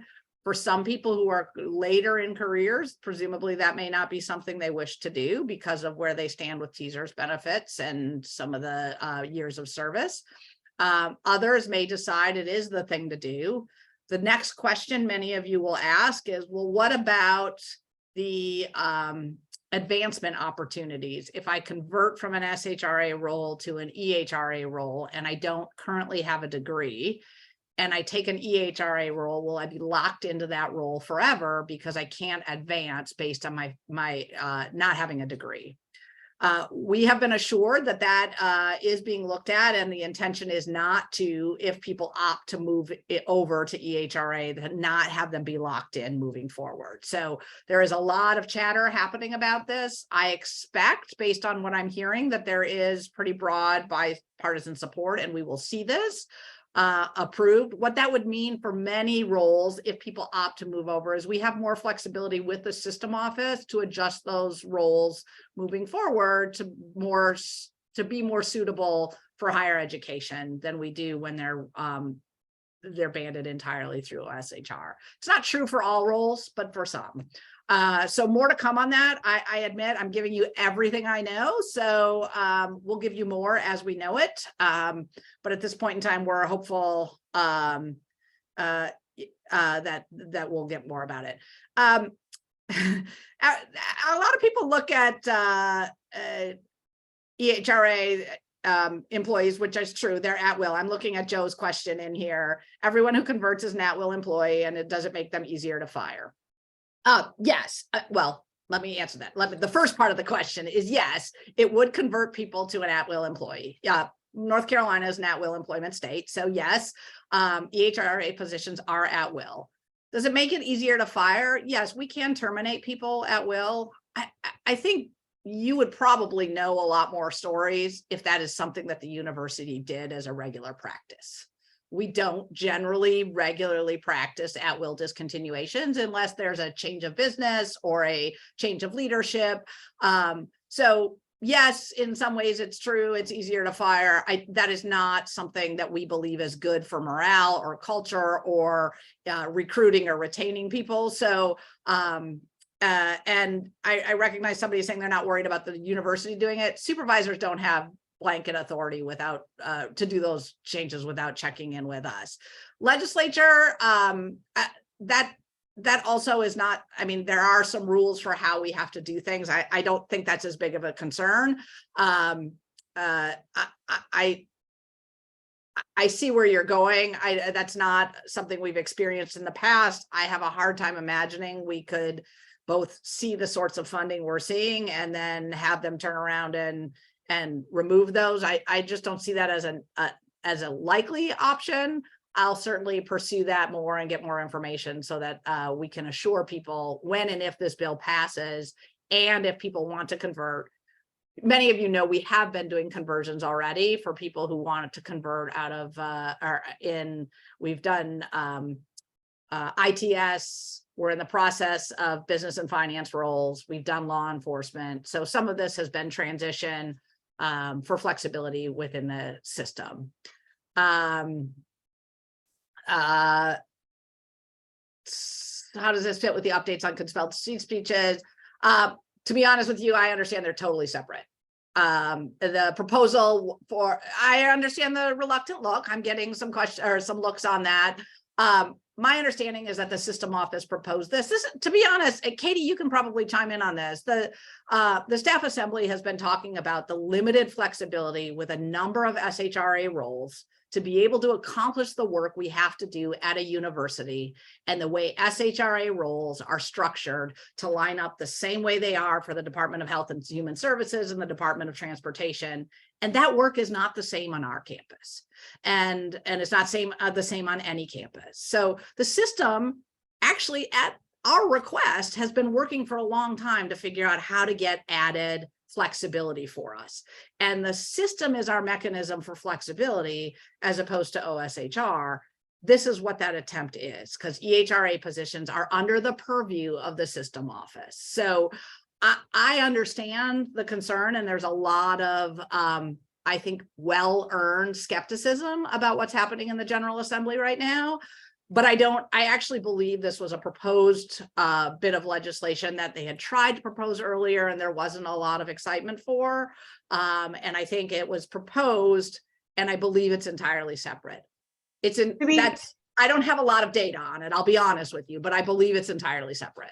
To be clear, Becci is right that the staff assembly has been struggling with career banding and hopes to advocate for improvements to that system. I don't know that they would necessarily advocate for a wholesale conversion to EHRA and at will and losing the kind of grievance abilities and things that come with being an SHRA employee. I think it was more hoping to improve the career banding system and make it more flexible and suitable to what we need to do, as opposed to just moving to EHRA to give us that flexibility. I think those are two different paths, I think. Yeah, I think, and again, I want to be very clear. Neither I, nor this bill, nor General Assembly are telling anybody they have to convert. What it is doing is giving us the opportunity. There are many people, often people who are more junior in their careers, who no longer see some of the protections provided by the SHRA structure and the limitations on the ability to grow as a benefit in the way it used to be. Jobs are changing. The EHRA program and the optional retirement program, a number of those things are a little bit more flexible. That this is a tool. It'll be a tool in our toolbox. It would not be required, as I understand it. So those who would wish to move would have the ability to move. Those who would not be required to move. And I think this is about the sort of an indirect move to be able to create a structure that is more directly correlated to the needs of higher education. So again, I don't know more on it than that at this point in time, but I'll keep you posted. And then Katie also put a note in the chat about DEI positions. You are right. The legislative commission requested information on our DEI training across campus. The request was rather broad and included training that was both mandatory and voluntary across campus. We did our best to collect that information and then pare it down to be responsive, sort of noting the difference between speakers and training and that sort of thing. That has been submitted. We don't know what's going to happen with that. I understand there is some concern about people losing jobs. We've not heard that. I have heard people on campus talking about that. I will admit my own uncertainty about what this means for us. But I don't have any information and I don't know what they're planning to do with it. We anticipated that we may hear something as a result of some of these budget discussions, but the timing of the request didn't line up with the House budget. So I don't know whether it has anything to do with the Senate budget. We just don't know at this point in time. I assure you, we will let you know as soon as we hear whether there are adjustments made as a result of that request. But at this point in time, it is simply a request and it has been submitted. Except for, and that has not passed it. The conversion has not passed. It's just a bill in the legislature. And then if it does pass, obviously there needs to be the supplementary work done to write how it would be implemented and timeline. So this is not going to be something that by July 1, we're moving everybody one direction or another. There will be more information on this to come. I just wanted to give you a heads up because if you track the legislative agenda, you may see it in the process. System news. I told you it was going to be a short update and now I'm only partway through my list, but hopefully this is a little bit helpful. I mentioned at the last meeting that we were doing some reviews, and but I say we, I should say the system office has been authorized to do some reviews of salary ranges for both SHRA and EHRA employees. The SHRA employee ranges have been prioritized. They are taking a look at those. We anticipate that by summer, we'll have some additional data to look at and then be able to provide feedback about more of the market areas where they need to get more information. And then by fall, we should be able to provide more feedback. And then hopefully by the end of the year, that process will be complete. The EHRA process will follow that. And I'm hoping they're going to get a little closer to being able to pull data that we can look at initially in the fall. And so it's a little bit of an overlap, but we'll make sure we keep you apprised and certainly engage you more deeply in that process as we get a little closer. And obviously, if the bill I just talked about converting comes into play, that interrupts some of this SHRA and EHRA ranges stuff a little bit, and we'll have the system office is aware of that and thinking about how they would integrate and cross paths and that sort of thing. Katie also mentioned the years of service. I was going to highlight that, so thank you. I appreciate that. We are also reinstituting recognition events for 20-year and then the multiple years of service. I think it's 25 and up. Those will happen in late May and early June. Impacted employees will be contacted directly. And then Chancellor mentioned that it's the Arts Everywhere event this Friday, spring football game on Saturday. I read somewhere that there's a garage sale of athletic gear on Saturday as well. Yard sale. Oh, yard sale. Sorry. Yes. I'm a Midwesterner. We call it garage sales. And if you're really into it, you call it garage sale. All one syllable. You also have parties in your garages up north, but that's a whole different story. So that I think ends my updates. I know Jessica's here, Link's on the line, but I'm happy to take any questions before I turn it over. I know there are several. Arlene. For the recognition events, will that include those of us who maybe had their 20-year in 2020 and didn't get their banquet? Not anything personal. I am not entirely sure. I know they're working on sort of figuring out the details. To be honest with you, the numbers do create some challenges for capacity, as sadly enough, as does our budget, because we had to adjust the HR budget. And quite honestly, I asked for a little bit more money for employee appreciation. So we had to re-add the money for these recognition events. So I don't think so, but I'm not entirely sure. I'll follow up and find out. Rebecca. Well, I have two things. One's a very easy question, and it has to do with the employee recognition. The years of service is based on your years at UNC-Chapel Hill, correct? Not based on. No, it's okay. Years of state service. Okay, cool. Service, Just yeah. curious, because I know depending on where I've been, it's been looked at differently. The other is more just, this might be me oversharing, which I'm prone to. But with the compelled speech, with some of the legislative stuff that is impacting the university, in addition to other things happening, I've been I've worked for university and community colleges for over 20 years in North Carolina. I've made it my home. I've made it my life's passion and my life's work. I will be honest that this is the first year I've actually considered moving out of state and leaving North Carolina. And it is really hard as someone who has made it their career to finally be at the point of going, do I leave? There's just a lot that makes me go, can I raise my non-binary kid in North Carolina and continue my commitment? So I just want to kind of, I guess, oversharing and just saying, there are folks that are exhausted emotionally, physically, because of all that's going on. And I know HR is aware of that, but I just want to be very clear that it is really hard right now to not only deal with things personally, but see how things are changing at the university level.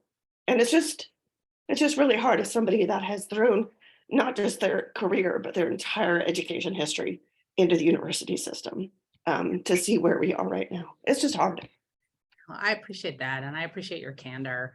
I won't pretend this is an easy time at the university or in the state. And well, I don't have a non-binary kid. I think we all have some elements of our own identities or those we care about that we are questioning sort of what it means to be, one, in public higher education today, and two, to be in public higher education in North Carolina. If we pull those things apart a little bit, I don't want to pretend. I think, what is it? What did you tell us? It's toxic optimism or something like that. I don't want to be toxically optimistic because that's not useful. But if we pull these things apart a little bit, I hope when I talked a little bit about the compelled speech thing this morning, you understood that we interpret this as not a mechanism to shut down our ability to talk about diversity, but rather to ensure we're talking about diversity in meaningful ways. And if I'm being honest, I think diversity statements, this is my personal opinion, not a vice chancellor role, nothing else, just Becci Menghini, personal opinion. I think diversity statements at just like, give me a diversity statement, it's dumb. It doesn't tell me anything. But I think if I want to know whether, I think I should, as a hiring manager, be able to ask questions about somebody's ability to engage with a diverse audience. But I can do that by asking meaningful questions that tie to a job. And that is allowed under the compelled speech thing. So all we have to do is talk about what are the requirements of the job and how do we tie that to the things we value most at the university. And we can make that happen. Is it a little bit more work? Yes. Can I argue that we probably should have been doing that all along? And many of us have, and many of you have. You just haven't really thought about it that way, as opposed to saying, tell me what you think about diversity, or tell me, do you value diversity? That little bit more work is probably going to get you better candidates in the end, who, if they can articulate why and how, as I know all of you can, the ways you contribute to the university community. So that piece, I think, if we take it as its face and then pull it apart a little bit, I think we can live with it. There's inherent fear in asking for how we do training and what it means, in watching the national news about what's happening in other states and what that means for us, in sort of looking at some of the other pieces of legislation that are moving through. At this point in time, for the most part, those things are still ifs. The community around you is one you've chosen to stay at for a long, long time. Let's rely on one another as a community to get us up and over this. And then if ultimately there is legislation or language or things that become even more problematic, let's figure out what we can do about them. How do we leverage Katie and her role on staff assembly? How do we leverage this board and advocate? How do you, outside of your role, let me be clear, outside of your roles and not using business hour work email, how do you talk to your legislators and general assembly people? Let's sort of break it apart. Like, I don't want to pretend it's not real, because it is. I have my own questions. I'm facing them myself. But if we start pulling it apart, let's rely on the community we have around us and figure out how we're going to get through it. please don't take that as a discounting, but rather as I'm. Oh, not I'm at all. Thank hands you. on your back. Yeah. I appreciate hands on that. your back. Thank you. Keith, Not a question, more of a comment, a statement of gratitude. Katie and James and I sat through 2 very long days of staff assembly last week. We were tried on a whole lot of things, but that is not the point of this comment right here. There are 17 schools in the system, and a bulk of the other 16 talked about so much how HR never gives them any information. HR never talks to them. They are the last to know anything. They usually find things out in the news or whatever. And I am sitting there dead quiet. And they're like, is that the same for you? And I had to tell them no, because Becci comes to us every month. She tells us what she has to say, whether we like it or not, whether it's good news or bad news. And they're not, other schools in the system are not getting information from their HR officers, and they're definitely not getting it from their chief HR personnel. So for us, for me, I just want to say thank you, because you show up every month, sometimes twice a month when we have VCs, until you put Link on the chopping block. Like the last time, poor Link, I felt so bad for him. Like, I mean, I don't know if Link will ever come back again. that was like an entirely Link agenda too. It was not the kind. last VC, the one that he did, poor Link. I was like, Link, I have no words for you. I just hope you like make it through. But no, and on a serious note, we truly appreciate you coming every month without fail and sharing with us the information that you have, because that is not done throughout the entire system. Not everyone gets the information, and it's public information that they're not getting because it's not being shared with them. But you choose to come and spend this time with us every first Wednesday, sometimes second Wednesday of the month. And it is truly appreciated. And I just wanted to openly and publicly say thank you for that. Thank you. Thank you. And I believe Link is on. He might be hidden. He's commenting in the chat. So yeah. and he's probably also pointing out that I'm leaving him again tomorrow. So That's right, 2 months in a row, Becci. What's going on? No, it's planned. Becci, I see intention there. Oh my goodness. I wanted to highlight. I do appreciate having the opportunity to come, and I'm happy to pinch it for Becci or chime in whenever it's needed. And I think this engagement is so critical and so important. And it makes me sad, having been at 2 other institutions in the system, to hear that that's not the case elsewhere. But do know that I know Becci's committed. I'm committed to making sure that we're sharing with you what we know, good, bad, or indifferent. Well, Link, I will say that the members from North Carolina A&T like had nothing but marvelous and wonderful things to say about you. I mean, just raving, just glowing comments about Link. So thank you for sharing that. That's very humbling. Thank you. He's a good egg. Yes. A comment in the chat, I want to highlight actually a couple. Someone asked, could you speak to the secondary timeline for the finance position audit ABF conversion process? Is this due to the salary banding issue for the new EHRA groups and the top of those salary options being lower in some cases than the current SHRA counterpart?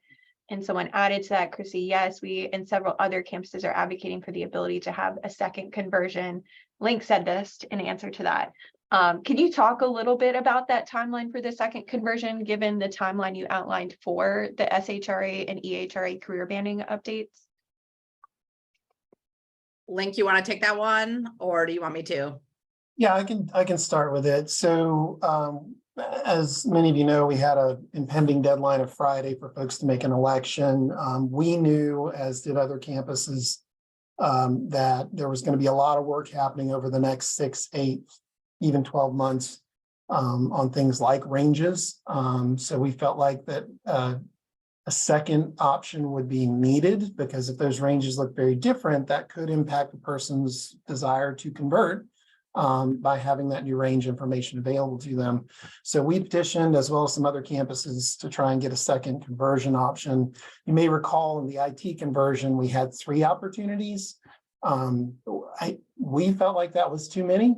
2 feels like the right amount to manage, especially given the circumstances we're in right now. And so what I envision, and we obviously will map out more detail, probably the same time next year, we'll offer a similar window with a similar process, information sessions, the whole 9 yards that we did for this initial process, to allow individuals in those classifications another opportunity to consider the information, digest it, and then make the best decision for them on whether or not they want to convert at that time. Perhaps at a similar timeline if this other bill passes, so that our EHRA HR folks don't completely drown in conversions. Right. So, since we're not having enough fun, right? So yeah, exactly. Let's not make Shayla and Vanessa go absolutely bonkers. Another highlight to kind of echo Keith's comments. I want to give a shout out to Shayna. I don't think Shayna's on the call today, but she did a kind of protection block for HR during that faculty town hall to give y'all some kudos that you're doing the best you possibly can with all of these compelled speech changes, so that we don't have a mass horde of angry faculty coming at you guys about this policy change. So giving a shout out to Shayna and her. Appreciate that immensely. And I think she was right to point out, like, everybody's doing their best. We're working with a handful of people across campus to interpret this and understand how to put it forward. I can tell you, we don't want to have to police this. We don't want to have to, make it harder for people than is necessary. But we do also want to make sure you have appropriate information to be able to run effective interview processes and search committees. So appreciate Shayna very much commenting as she did. Awesome. Any other updates from Link or from Jessica? Jessica, any wellness updates from you? Yeah, I'll defer to Jessica. I do have wellness updates if I can get a few minutes of your time. Of course. Keith, I see you laughing. Thank you all. I really appreciate the discussions this morning, and I'm dropping in the link to the well so you can reference various things that I discussed. But I wanted to take this opportunity to thank you for attending, promoting, and volunteering at the Total Wellbeing Expo that was held last month. This is our first meeting since the Expo, so I wanted to thank you for that. We saw approximately 700 employees go through that exhibit hall. We had a large number of people attend the cooking demo, which was very popular. Chair massages stayed busy throughout the year. We saw a wonderful performance from the Bouncing Bulldogs. If you were able to see that, it was a ton of fun, really engaging. And we had some people enjoying the play zone with the basketball, the hole-in-one putt-putts, and the hula hoop was very popular. We had one hula hoop person who hooped for 20 minutes and 52 seconds, and she was from the University Library, and that was Isabel Schenkel. I may pronounce that incorrectly, but you can reference her name in the Workwell article. And then throughout the week, we did have various virtual opportunities, and we reached over 150 people with our virtual opportunities.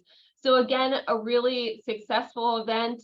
That's also because of you, our tremendous number of volunteers, and everybody that helps get the word out. So we look forward to seeing you again next spring as well. In addition, throughout the month of March, we did have a lighter schedule when it comes to our Wellness Wednesday sessions, but we did have a few sessions and reached about 50 people. Our schedule coming up for this month is next week, paying off debt while building wealth. That will hopefully help you afford the housing situation here. Katie, I relate to you. And on the 26th, we have a session on managing staff through stressful situations. If you manage or lead anyone, I encourage you to attend this session. And then May is the start of Mental Health Awareness Month. So each week of May, we will have a session on Wednesday that addresses either a mental health topic or a practice for stress management. And May 3rd, we kick off the month with a session on mental health awareness for leaders. So I encourage you to attend that as well. Again, all these sessions are on the HR calendar. We are halfway through the Miles for Wellness Challenge. So I wanted to let you know how many Tar Heels we have participating in that. We have 37 teams, so approximately 370 employees walking this spring in the challenge. So we look forward to seeing where everyone lands later in May. And then if you're not aware of your own personal stress, I'm here to remind you that April is Stress Awareness Month. So if you were able to see the Work Well article that came out on Thursday before the long weekend, there were some references to different links that you can take. There is a stress quiz, so you can see if you have a healthy level of stress in your life or not. And that's through guidance resources. So it does require a login, but know that I don't know if Arlene or Katie or Keith or Elizabeth are taking these quizzes. We just see the number of people who go online. So feel free to read anything you would like. There's a lot of great resources with that. In addition, April is Financial Literacy Month. Sometimes that can cause some stress too, as we heard about housing earlier, and we're all experiencing it as well if you're not a current homeowner. But there are some resources shared in the Work Well that there was a quiz about preparing for a financial emergency. How prepared are you? Are you contributing those few extra dollars that you can up front from your paycheck? Start small and grow when you can, but $25 a month will help, or $25 a paycheck will help you grow and better help you prepare for those unexpected emergencies. Then if you're a TIA member, Fidelity member, they had financial wellness checkup tools that you can log in to just assess and set some financial goals for yourself. We are, of course, focusing on financial wellness this year. So we're moving through a financial wellness series that we've partnered with the State Employees Credit Union. We have a session this Friday on understanding your credit score activity. And then on the 28th on you're preparing for your financial future. These are available for you to attend. Bring your lunch at noon. Meet me in AOB in 1501, but it's been very popular, the virtual sessions. So we do Zoom these out so you can participate from your home or your own office and not have to worry about commuting. So those are, we have 2 more sessions of those before the end of the month. And then we have some deadlines coming up. So we were not able to get the mobile mammography bus to come here for the expo because we did not meet the minimum number of people to sign up for that to get the bus here. We have partnered with Campus Rec to have the bus at the Spring Fling, which is the first Friday of May on May 5th. Registration for these screenings, it does close this Friday on the 14th. It's not just a sign up and show up type of event. You sign up, then someone from Rex contacts you, make sure you're eligible. So you will get a call from them. But if you want to promote our mobile mammography joining the Spring Fling on the 5th, please let me know and I'll send all this information to Katie as well. Governor's Awards, those nominations also close this Friday, the 14th. So if you have an employee, if you know someone, please nominate them for a Governor's Award so we can get some state recognition here at Carolina. We've had some winners in the past. That's been very exciting. And then ways to save. If you did not know, yesterday was National Pet Day. So I'm letting you know that you do have a variety of ways to save for your pet. There's pet insurance. There's a lot of options out there for you. We had a presentation with Spot Pet Insurance yesterday, but there's a lot of other options for you. So I'll share those with Katie to send out. And then for caring for your pet, we have the Helping Heels list. which is predominantly childcare resources. It's UNC affiliates, students, employees. We update this list every semester to send out to you to have reliable resources here in your local community. If you've not filed your taxes, you can save some money on that by checking out the discounts in your Working Advantage employee discount platform.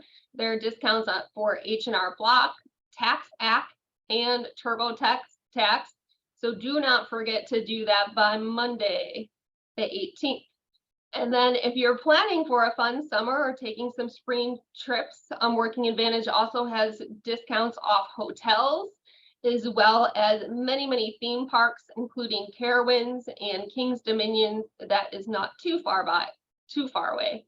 And then planning even further, the Child Care Center let me know that they do have openings, and they encourage people to sign up and avoid that wait list if you're looking for childcare this summer or even the fall. So they do have openings available, and that's at the University Child Care Center located by the Friday Center.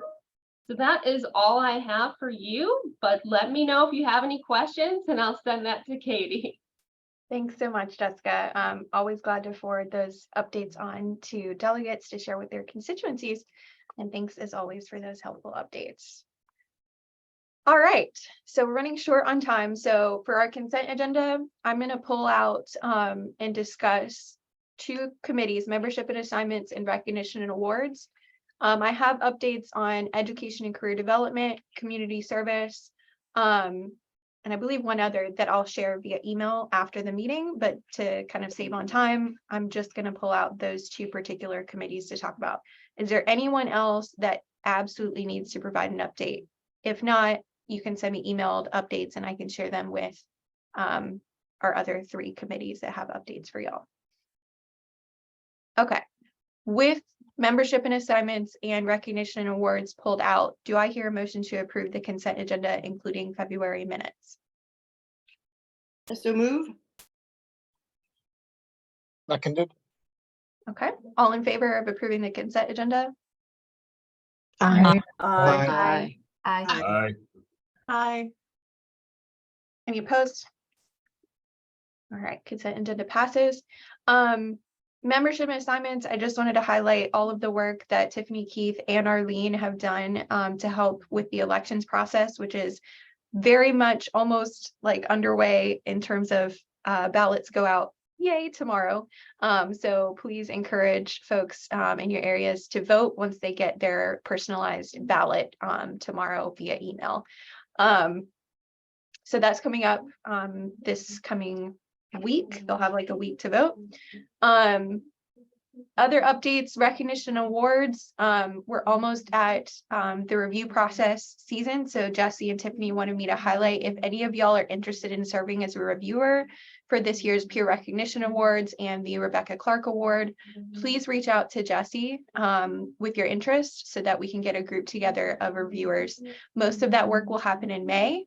And it will take probably 2 or 3 meetings at most. So please reach out if you're interested in helping with that process. And we appreciate that greatly. The other recognition awards piece of the puzzle, the Kay Wimberg Hovius Outstanding Delegate Awards are upon us. We typically vote on these electronically, remotely, since the pandemic started, and we're going to continue with that. So expect to see from that a Qualtrics survey coming your way so that you can vote for up to 3 folks to win our 3 annual Kay Hovius Wimberg Outstanding Delegate Awards. There will be a list of folks included in that Qualtrics of who's won before, because folks that have won before are not eligible. But anyone else on the forum that is a current delegate is eligible to for you to vote for. Awesome. Those are the 2 biggest updates. I want to give us time to consider our 2 old business and new business, our resolution and our proclamation. So let's turn to that. Again, any other committee updates you all have, please send them to me via email and I'll share them as a group to all the delegates in the next couple of days. Okay, Old business, resolution 23-01 regarding sexual assault and sexual harassment. This is the second reading of that particular resolution, and to give kind of some context there, I don't believe there are any changes from last month's reading. So unless anyone's opposed, I would propose we don't actually read through the full text of it. We can share it on the screen. It was shared with you all via email before the meeting for y'all's consideration. So Leah, I don't know if you wanted to say a few words before we hear a motion to consider resolution 23-01 on second reading. Yeah, I was just going to reiterate what you had said, is that there aren't really any changes since the last time. And I wanted to thank the Personnel Issues Committee and others who contributed feedback to this. And I'm okay if we forgo the reading. All right, I would like to entertain a motion to consider and vote on resolution 23-01 regarding sexual assault and sexual harassment as is written and was read through last month. And for clarity, so moved. Okay. Do I have a second? Second. All right. For clarity, this is an annual resolution that we've passed in recent years because April is Sexual Assault Awareness Month. So we would like to provide some support to the community to honor that Awareness Month. Any discussion on the resolution before we move to a vote?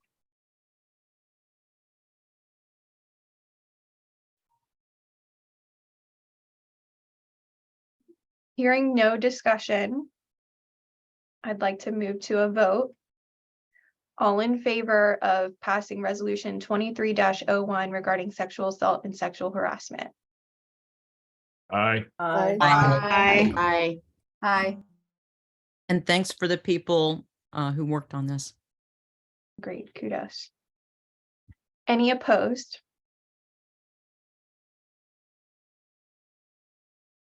Any abstaining? All right, resolution 23-01 regarding sexual assault and sexual harassment has passed.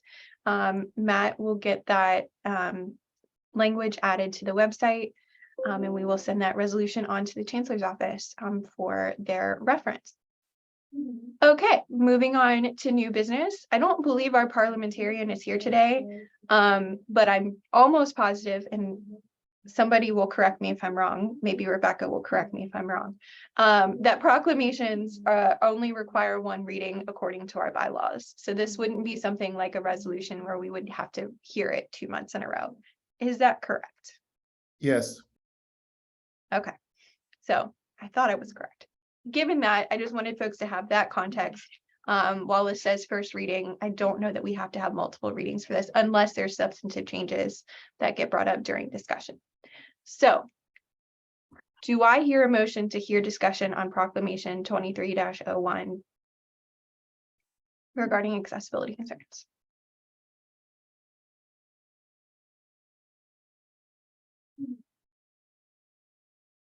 Do I hear a motion? So moved. I need seconds.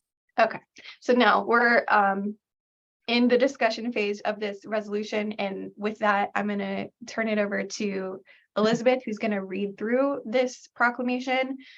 Julie's going to screen share and do live edits if there are any suggestions for changes. So take it away, Liz. Thanks. And thanks to Matthew, Julie, and Sarah for working on this. We made a pretty good team. This is round one. We expect it to be, this is a draft. And also, I think if Sarah is participating, she may also just be taking some parking lot notes on concerns that come up. So here we go. UNC-Chapel Hill Employee Forum Proclamation expressing concern for lack of accessibility on campus. Whereas the University of North Carolina at Chapel Hill, UNC-Chapel Hill or University Employee Forum strongly believes in the importance of equity, diversion, and inclusion. And whereas equity, diversity, and inclusion, as defined by the American Psychological Association, or APA, as a conceptual framework that promotes the fair treatment and full participation of all people, especially populations that have been historically been underrepresented or subject to discrimination because of their background, identity, disability, etc. And Whereas the APA defines equity as providing resources according to the need to help diverse populations achieve their highest state of health and other functioning, diversity as the representation or composition of various social identity groups in a work group, organization, or community, and inclusion as striving for an environment that offers affirmation, celebration, and appreciation of different approaches, lifestyles, perspectives, and experiences. And whereas it is the goal of the UNC-Chapel Hill Employee Forum to foster and engage an open and positive environment throughout the university community and seek to continually improve the quality of life at UNC-Chapel Hill for its students, faculty, and staff. And whereas numerous media articles have highlighted the severe and ongoing concerns about accessibility on campus, and whereas the university's documented failure to meet the accessibility needs of the campus community drastically impacts the safety and well-being of members of the university community at all levels and prevents those individuals from living, working, and learning at the university at the same level as their peers. And whereas the university's documented failure to meet the accessibility needs of the campus community places the university at risk of financial, legal, life safety, operational, and reputational harm. And whereas the university's responses to the campus community have made persons with diverse abilities feel like they are a burden for requesting accommodations. And whereas Section 504 of the Rehabilitation Act of 1973 as amended states no otherwise qualified individual with a disability in the United States shall solely by reason of her or his disability be excluded from the participation in, be denied the benefits of, or be subjected to discrimination under any program or activity receiving federal financial assistance.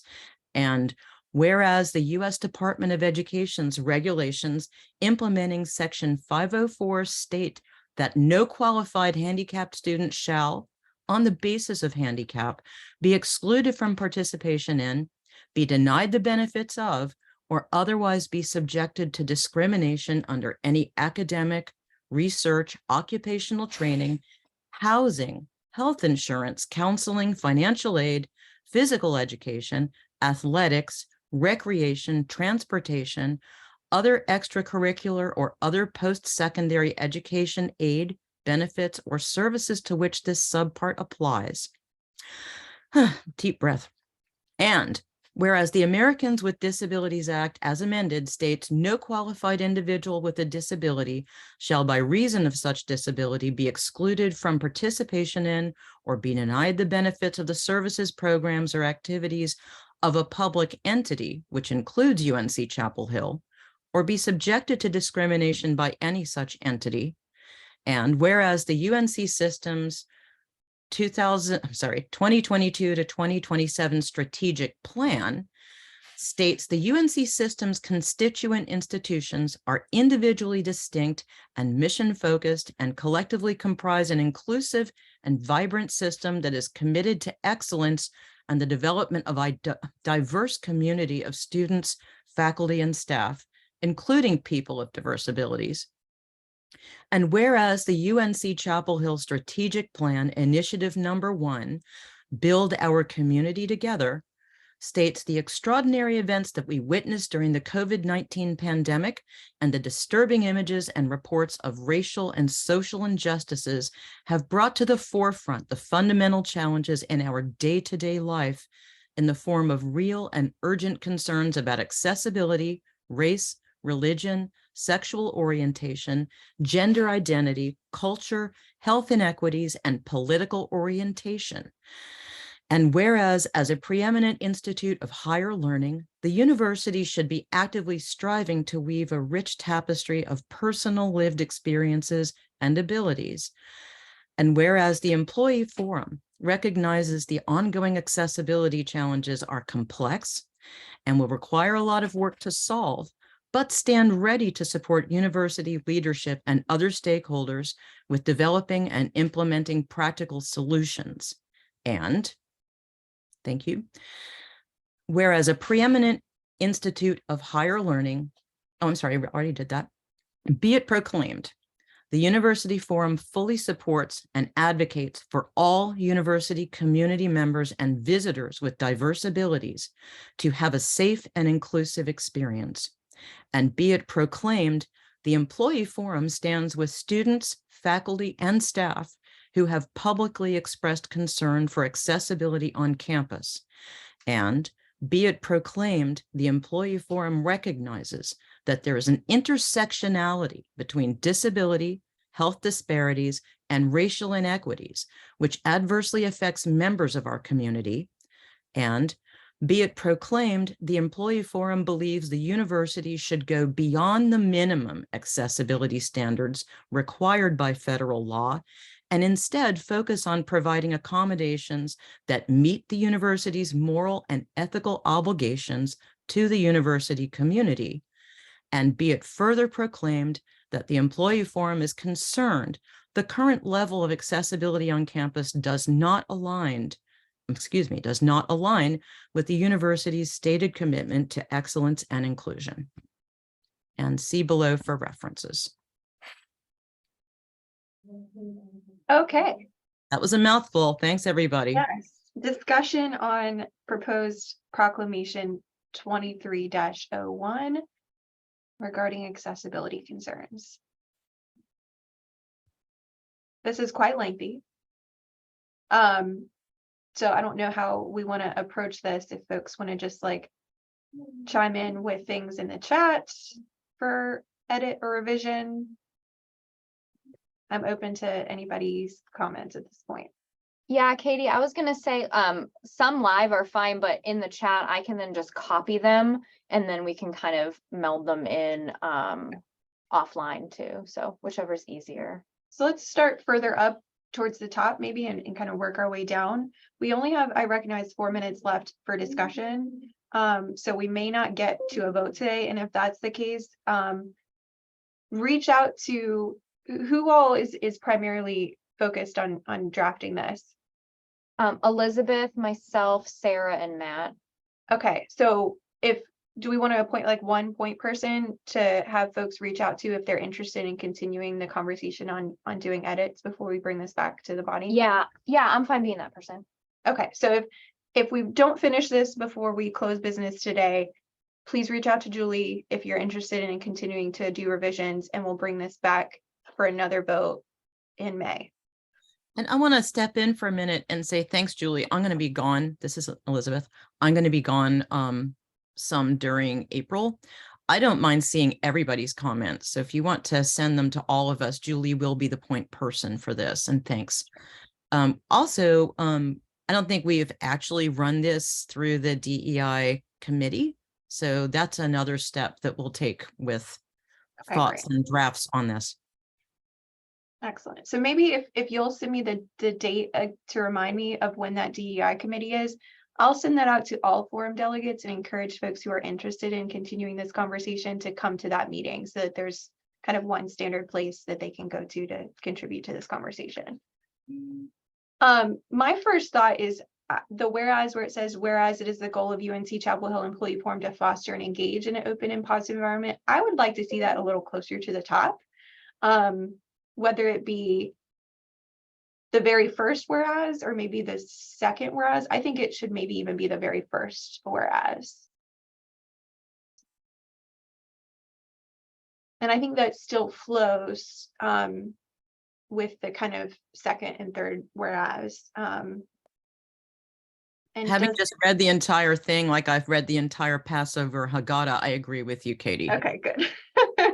And I think that's kind of traditional language that we see a lot in the first couple whereases of resolutions or proclamations. So other thoughts, comments? Yes, thank you, Keith. The date and time for the next DEI committee meeting is April 24th at 3 p.m. If you need the link to that, reach out to Matt Banks or to Julie and we can get you that information. This is a great start. Like, this is a huge issue right now. So I appreciate all of y'all's help to pull this together. Do I hear any other discussion? Otherwise, I'm gonna propose a friendly motion, or however I phrase this, to table this until the May meeting to allow further time for discussion and revision at the DEI committee meeting in a week or 2 weeks, a week and a half, something like that.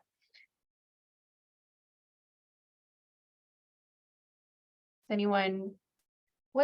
Katie, what's the date on the next one? I think one thing, we just wanted to get it out before our May goal 3rd is the get it next out. Okay, yeah. employee that- forum meeting. Yeah. Okay, yeah, that should be fine then. We wanted to get it out before kind of the academic year ends for students. Yeah, and I was hesitant to use the word tabled, but because I think Keith and I are a little traumatized by it, but it is technically by Robert's rules what we need to do to get this moved to further discussion. So I mean, just some other thoughts, because we really want people's input on this. This is the proclamation. This is setting the stage for what we're actually going to be asking for later on. So we will have some more time to work on the asks, but we want this to set a good platform for what those will be. I agree. And I think that the folks who drafted this, it was a friendly tabling instead of a hostile tabling of It's European tabling. This is up for discussion. Yeah. Okay, so we're a minute over time. Do I hear a motion to table this until further discussion at future Moved. meeting? Second? Second. Okay. This is tabled. We will bring this back up next month after further revisions. With that said, we are at the end of our time. Any final pressing comments, questions, concerns? Otherwise, do I hear a motion to adjourn? Motion to adjourn. Oh, Second. seconded. Any opposed? So we can do this by acclamation. No one is opposed. Awesome. Thank you all for a great meeting today. Lots and lots of things happened today. So appreciate y'all sticking around to the end. And we'll see each other again soon. Don't forget to vote. Make sure you encourage others in your area to vote as well. And we look forward to having new delegates next month. Woohoo! Yay. Thanks, everyone. Thanks, safe. everybody. Bye, y'all. Hope you get to enjoy some of the sunshine.